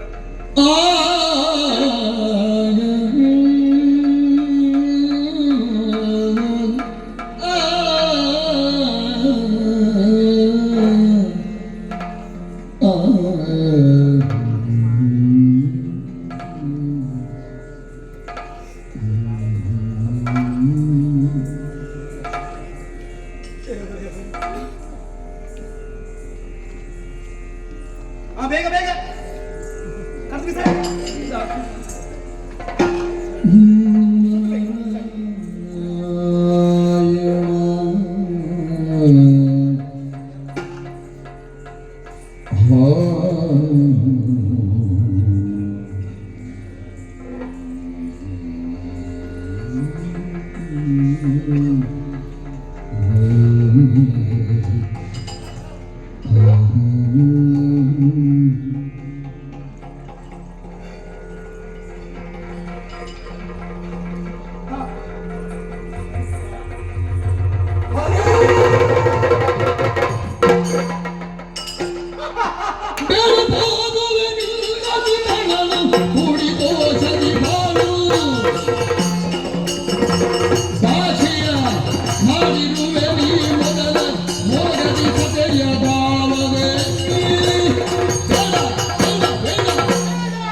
ಒಂದು ಕದ್ದು ಬಿಸಾಡಕ್ಕೆ ಇಷ್ಟು ಹೋಗಬೇಕಾ? ನನ್ನ ಕೈಯಲ್ಲಿ ಕತ್ತಿ ಕೊಟ್ಟು ಒಂದು 10 ಕದ್ದು ಬಿಸಾಡ್ತಿದ್ದೆ ನಾನು. ಒಂದು ತಲೆ ಕಡಿಲಿಕ್ಕಾಗುದಿಲ್ಲ ಇವರಿಗೆ. ದುಃಖ. ಅದೇ 25 ಬಿಸಾಡ್ತಿದ್ದೆ ಅಂತ ಹೇಳಿದೆ ನಾನು. ಹೌದು ನೋಡಿ, ಒಳ್ಳೆ ಒಂದು ನಾಟಕ ತಂಡ ಮಾಡ್ಬೋದು. ಅಪ್ಪ ಹೇಳು, ಅಯ್ಯೋ ಮಗನೇ ನನಗಿದ್ದಪ್ಪ ನೀನು, ಅಯ್ಯೋ ಕರುಳ ಬಳ್ಳಿಯಲ್ಲಿ ಕತ್ತರಿಸಿದ ಓಡಾಡು. ಇಲ್ಲಪ್ಪ, ನಾನು ಹರಿದರ್ಶನ ಮಾಡಿ ಬಂದಿದ್ದೇನೆ, ತಲೆ ಕತ್ತರಿಸಿದ್ದ ಇವ ಹೇಳು. ಒಂದು ಒಳ್ಳೆ ಮೇಳ ಮಾಡಬಹುದು. ದೊಡ್ಡ ಮನೆಯೊಳಗೆ ಈ 3 ಹಾಕಬೇಕು, ಅದು ಎಲ್ಲ ಸರಿಯಾಗುತ್ತದೆ. ಬೇಡ ಬೇಡ, ನೀವು ಆಡುವುದು ಬೇಡ, ನಿಮ್ಮ ನಾಟಕವೂ ಬೇಡ. ಆದ್ರೆ ಒಂದು ನೀವು ಆಲೋಚನೆ ಮಾಡಬೇಕು, ನೀನು ಯಾವ ವಂಶದವ? ಸೂರ್ಯ ವಂಶದವ. ನಿಮ್ಮ ವಂಶದಲ್ಲಿ ಮಾಂದಾತ, ಸಗರ, ಹರಿಶ್ಚಂದ್ರ ಅಂತವರು ಆಡಿದ್ದಾರೆ, ಬಾಳಿದ್ದಾರೆ, ಸತ್ತಿದ್ದಾರೆ. ಆದ್ರೆ ಸತ್ತು ಬದುಕಿದ್ದಾರೆ. ನೀನು ಆಡಿದಂತಹ ಮಾತನ್ನು ಪೂರೈಸದೆ ಬದುಕಿ ಸತ್ತಿದ್ದೆ. ನೀನು ಇಲ್ಲಿ ಉಳಿದಿಲ್ಲ. ನಾನು ಊರೂರು ಹೋಗ್ತೇನೆ, ಪ್ರಚಾರ ಮಾಡ್ತೇನೆ. ಆಡಿದಂತೆ ನುಡಿವಿಲೇನು ಹಾಗೆ ಅಪಪ್ರಚಾರ ಮಾಡದೇ ಇದ್ರೆ ನಾನು ಮೋಹಿನಿ.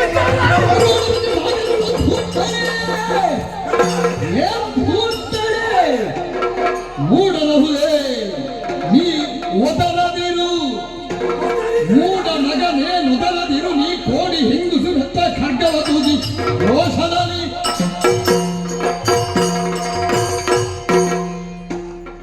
ಎಲ್ಲ ಪ್ರಚಾರ ಮಾಡ್ತೀನಿ ಈಗ ಹೋಗಿ. ಮೊದಲು ನೀನು ಬಂದ ಬ್ರಹ್ಮಲೋಕದಲ್ಲಿ ಬ್ರಹ್ಮ ಮಾಡುವ ಏಕಾದಶಿ ನಿಲ್ಲಿಸು. ನೀವೇನು ಸ್ವರ ಏರಿಸೋದು? ಹೇಳಿಸಿದ್ರ ಮತ್ತೆ ಸತ್ಯದೃಢತೆ ಇದ್ದಂತ ಸಾಕೇತನ ಅಧಿಪತಿ ಋಕ್ಪಾಗ ದೈವ. ಹಾ, ಒಂದು ನೆನಪಿಟ್ಟುಕೋ, ಯಾವುದನ್ನು? ಅಣುರೇಣು ತೃಣಕಾಷ್ಟ ಸ್ಥಾವರ ಜಂಗಮಗಳು ಚಲಿಸುವಂತಹ ಹರಿವಿರೋಧ ಮಾಡಿ ನಿನ್ನ ಬದುಕಿನಲ್ಲಿ ನಿನಗೆ ಯಾರೂ ನಕ್ಕುವುದಕ್ಕಿಲ್ಲ. ಛೇ, ಆ ಬಗ್ಗೆ ಯೋಚನೆ ಮಾಡೋಣ ನಾನಲ್ಲ. ನೀನು ಯೋಚನೆ ಮಾಡಬೇಕು ಅಂತ ನಾ ಹೇಳುವುದೂ ಇಲ್ಲ. ಹಾ. ಸರ್ವನಾಶ ಆಗ್ತಿ ಅಂತದ್ದು. ಹಾ, ನನ್ನ ಕೈ ನಡುಗಿದ್ದು ಹಾ. ಸತ್ಯ ಸ್ವೀಕಾರ ಆಗದೇ ಇದ್ದದ್ದರಿಂದ, ಹಾ, ಹಾ. ಸತ್ಯಕ್ಕೆ ಭೀತನಾದದ್ದರಿಂದ ಅಂತ ಆಡಿದ್ಯಲ್ಲ. ನಿನಗೇನು ಗೊತ್ತೇ? ಏನು? ನಿನ್ನ ಸಂಘವನ್ನು ನಿರಾಕರಿಸಿದ್ದು ಏಕಾದಶಿ ಕೆಡಬಾರದು ಅಂತ, ನನ್ನ ಏಕಾದಶಿ ಕೆಡಬಾರದು ಅಂತ. ಹಾ, ಒಬ್ಬ ಧರ್ಮಾಂಗದರ ತಲೆ ಕಡಿಯುವುದಕ್ಕೆ ಹೊರಟ ಕಾಲದಲ್ಲಿ ಹಾ. ಕೊನೆ ಕ್ಷಣದಲ್ಲಿ ನೆನಪಾಯ್ತು, ಹಾ. ಆ ನನ್ನ ಮಗು ಹಾ. ಏಕಾದಶಿಯಲ್ಲೇ ಉಂಟು, ಓಹೋ, ನನ್ನ ವ್ರತ ಕೆಡಬಾರದು ಅಂದಂತ ನಾನು ಹಾ, ಆ ನನ್ನ ಮಗುವಿನ ಏಕಾದಶಿ ವ್ರತವನ್ನು ಹಾ, ಕೆಡಿಸುವ ಪಾತಕ ಮಾಡ್ತಾ ಇದ್ದೇನಲ್ಲ ಅಂತ ಹಾ. ಕೈ ನಡುಗಿದ್ರೆ ಹಾ. ಹೊಟ್ಟೆಯಲ್ಲಿ ಒಂದು ಹುಳ ಹುಟ್ಟುವ ಯೋಗ್ಯತೆಯೂ ಇಲ್ಲದ ದರಿದ್ರ ಹಾ. ನಿಂದಿಸ್ತೀನಿ. ನನಗೆ ಹುಳ ಆಗುದು ಬೇಡ, ನನಗೆ ಅಪಾದ ಬೇಡ, ಕರ್ಮ ಬೇಡ. ಅದು ಹೊಡಿತಾಳಲ್ಲ, ಹೆರ್ಲಿಕ್ಕೆ ಹೊಡಿತಾಳಲ್ಲ. ನಿನಗೆ ಏಕಾದಶಿ ಬೇಡ ಅಲ್ವಾ? ಹಾ. ಏಕಾದಶಿ ಯಾವುದು ಬೇಡ, ನನಗೆ ಬೇಕಾದ ಭೋಗ. ನೀನಿನ್ನು ಒಂದು ಮಾತಾಡಿದೆ ಹಾ, ಶ್ರೀಮನ್ನಾರಾಯಣನ ಪಾದದಾಣೆ. ಹೌದಾ? ಎಲ್ಲ ಧಿಕ್ಕರಿಸುವವಳಿಗೆ ನೋಡು, ಈಗ ಮಾತಾಡು. ಒಪ್ಪಬೇಕಾದದ್ದನ್ನು ಒಪ್ಪಬೇಕು. ಒಳ್ಳೆದಾಯ್ತು ನೀ ಛೇಡಿಸಿ.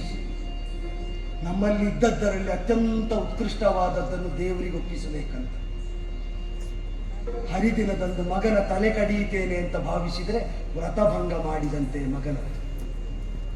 ನಾನು ಈ ಬದುಕಿನಲ್ಲಿ ಹೊಂದಿದ್ದರಲ್ಲಿ ಅತ್ಯಂತ ಉತ್ಕೃಷ್ಟವಾದದ್ದು ಯಾವುದು ಅಂತ ಕೇಳಿದರೆ ಧರ್ಮವನ್ನು ಆಭರಣದಂತೆ ಧರಿಸಿದ ನನ್ನ ಮಗ ಧರ್ಮಾಂಗ. ನಾನಿಂದು ಅವನ ತಲೆ ಕಡಿಯುವುದಲ್ಲ, ಆ ಬದುಕಲ್ಲಿ ಹೊಂದಿದ್ದರಲ್ಲಿ ಅತ್ಯುತ್ಕೃಷ್ಟವಾದದ್ದನ್ನು ದೇವರಿಗೆ ಒಪ್ಪಿಸುವುದು ಅಂತ ತಿಳಿದರೆ ಪಾತಕ ಬರುವುದಿಲ್ಲ, ಬರುವುದಿಲ್ಲ ಪಾತಕ. ಮಗದ ಸಿದ್ಧನಾದ ಧರ್ಮಾಂಗದನ ತಲೆ ಬೇಕಾದರೂ ಕಡಿದು ಕೊಡ್ತೇನೆ ಅಂತ ಆಡಿದ್ದು ಮಗ ಬೇಡದಿದ್ದದ್ದರಿಂದ ನನ್ನ ಬದುಕಿಗೆ ದೈವಾನುಗ್ರಹ ಸಿದ್ಧಿಸಿದ್ದರ ದ್ಯೋತಕವಾಗಿ ಧರ್ಮಾಂಗದಲ್ಲಿದ್ದಾರೆ. ಅದು ತಪ್ಪುವುದಕ್ಕಿಲ್ಲ ಎಂಬ ವಿಶ್ವಾಸದಲ್ಲಿ ಆಡಿದ ಮಾತು. ಧರ್ಮಾಂಗದರ ತಲೆ ಕಡಿದುಕೊಳ್ತೇನೆ. ಇಂದು ದೈವಾನುಗ್ರಹ ತಪ್ಪುತ್ತದೋ ಇರ್ತದೋ ಅಂತ ಪರೀಕ್ಷೆ ಹೊಡ್ತಿದೆಯಲ್ಲೋ, ದೈವಕ್ಕೆ ಸಮರ್ಪಿಸಿ ದೇವರ ಹತ್ರ ಕೇಳ್ತೇನೆ, ನನ್ನ ಮಗನನ್ನು ಕೊಟ್ಟಿದ್ದೇನೆ, ದೈವಾನುಗ್ರಹ ತಪ್ಪಿಸ್ತೀಯೋ ಅಂತ. ತಗ್ಗಿಸು ಮಗು, ತಗ್ಗಿಸು.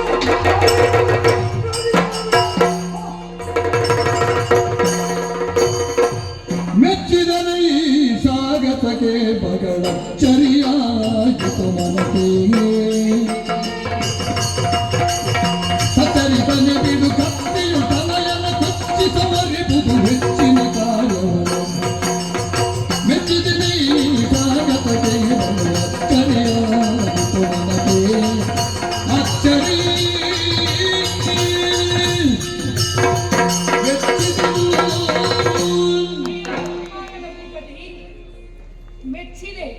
ಮೆಚ್ಚಿದೆ ನಿನ್ನ ಈ ಭಕ್ತಿಗೆ, ನಿನ್ನ ಭಕ್ತಿಗೆ ಮೆಚ್ಚಿ ನಾನೇ ನಿನಗೆ ದರ್ಶನವನ್ನ ನೀಡಿದ್ದೇನೆ.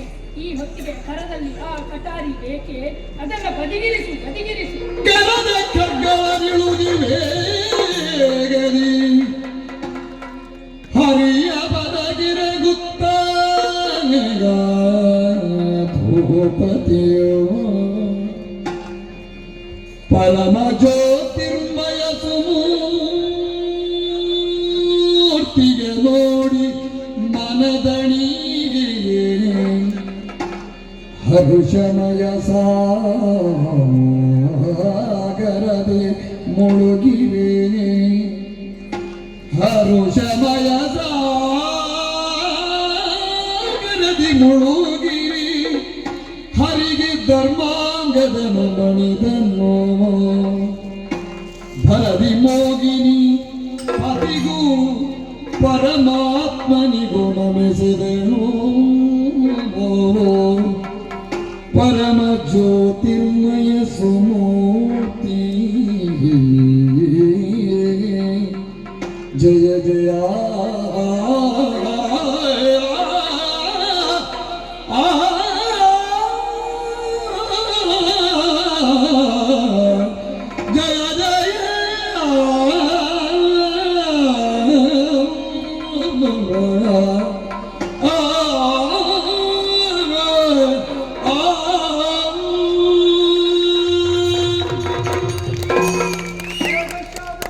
ಕೌಶೇಯವಾಸಂ ಶ್ರೀವತ್ಸಾಂಕಂ ಕೌಸ್ತುಭೋತ್ಥಾಸಿತಾಂ ಪುಣ್ಯೋಪೇತಂ ಪುಂಡರೀಕಾಯತಾಕ್ಷ ವಿಷ್ಣುಂ ವಂದೇ ಸರ್ವಲೋಕೈಕನಾಥಂ ಜಯ ಜಯ ಜಯ ಜಯ ಜಯ ಜಯ ಪರಮಾಕಿಂಕರ ನೀನು ಬಿಡುಕರದ ಪೂರತಿಯನ್ನು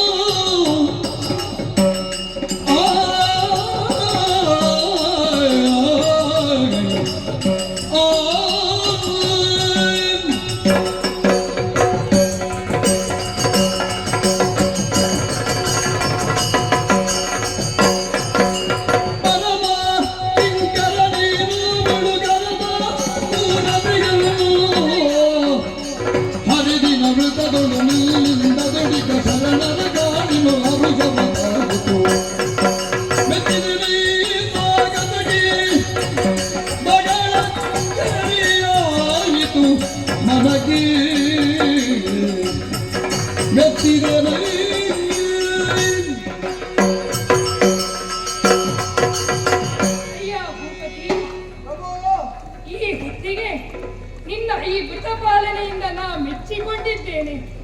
ಒಂದು ಪಕ್ಷದಲ್ಲಿ ನೀ ಭವದ ಬಂಧನಕ್ಕೆ ಒಳಗಾಗಬಹುದಿತ್ತು, ಆದರೆ ಮಾಡಲಿಲ್ಲ. ಕೊಟ್ಟ ಭಾಷೆಯನ್ನು ಪೂರೈಸುವುದಕ್ಕೆ ಬೇಕಾಗಿ ನೀ ನಿನ್ನ ಮಗನ ಶಿರವನ್ನೇ ಕಡಿಯುವುದಕ್ಕೆ ಮುಂದಾದೆ. ಮೆಚ್ಚಿದೆ. ಇದರಲ್ಲಿ ನೀನು ಮಾತ್ರವಲ್ಲ, ನಿನ್ನ ಮಗನ ಕೊಡುಗೆಯೂ ಇದೆ, ನಿನ್ನ ಮಡದಿಯ ಕೊಡುಗೆಯೂ ಇದೆ. ನೀವು ಮೂವರು ಕೂಡ ಒಂದೇ ದಾರದಲ್ಲಿ ಪೋಣಿಸಿದ ಮುತ್ತುಗಳು ಸರಿ. ಆದರೆ ನೀ ಈ ಹೊತ್ತಿಗೆ ಇವಳ ಕುರಿತಾಗಿ ಯೋಚಿಸುತ್ತಾ ಇರಬಹುದು.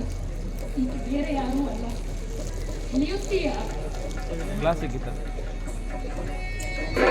ಕರುಣದಿ ಪಾಲಿದು ವರಮನೋಗರನೇ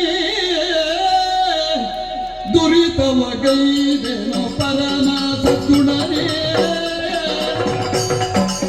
ಸರಸಿದ ಭವನಿಲ್ಲ ಹರದೇವಿ ತ್ಯಜಿಸಿ ಚರಣಿ ಬಂದನು ನಿಜವಿತ್ತು ಸಿಂಗರಿಸಿ ಎಲ್ಲ ಪರಾಧವಿದಲ್ಲವು ಕೀಳು ಮುಲ್ಲ ಸೃಷ್ಟಿಸಿದವ ಗೈವನ್ನೇ ಮಗನು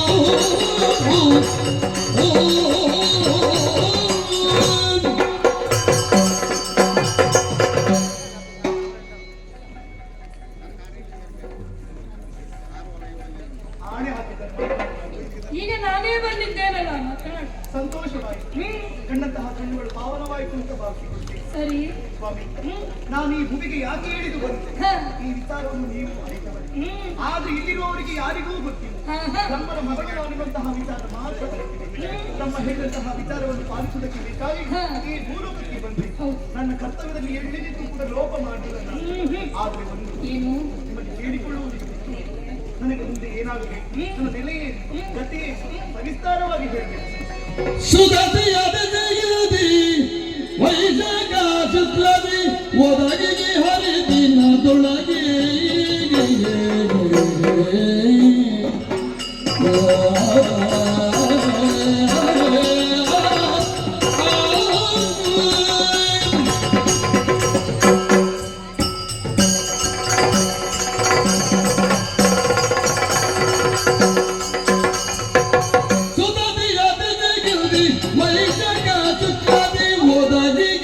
ಹರಿದಿನದೊಳಗೆ ಮುದದ ಮೋಗಿನಿ ಏಕಾದಶಿ ಎಂದಿದಿರವು ಮುದದ ಮೋಗಿನಿ ಏಕಾದಶಿ ಜಲ್ದಿ ದಿವಸವು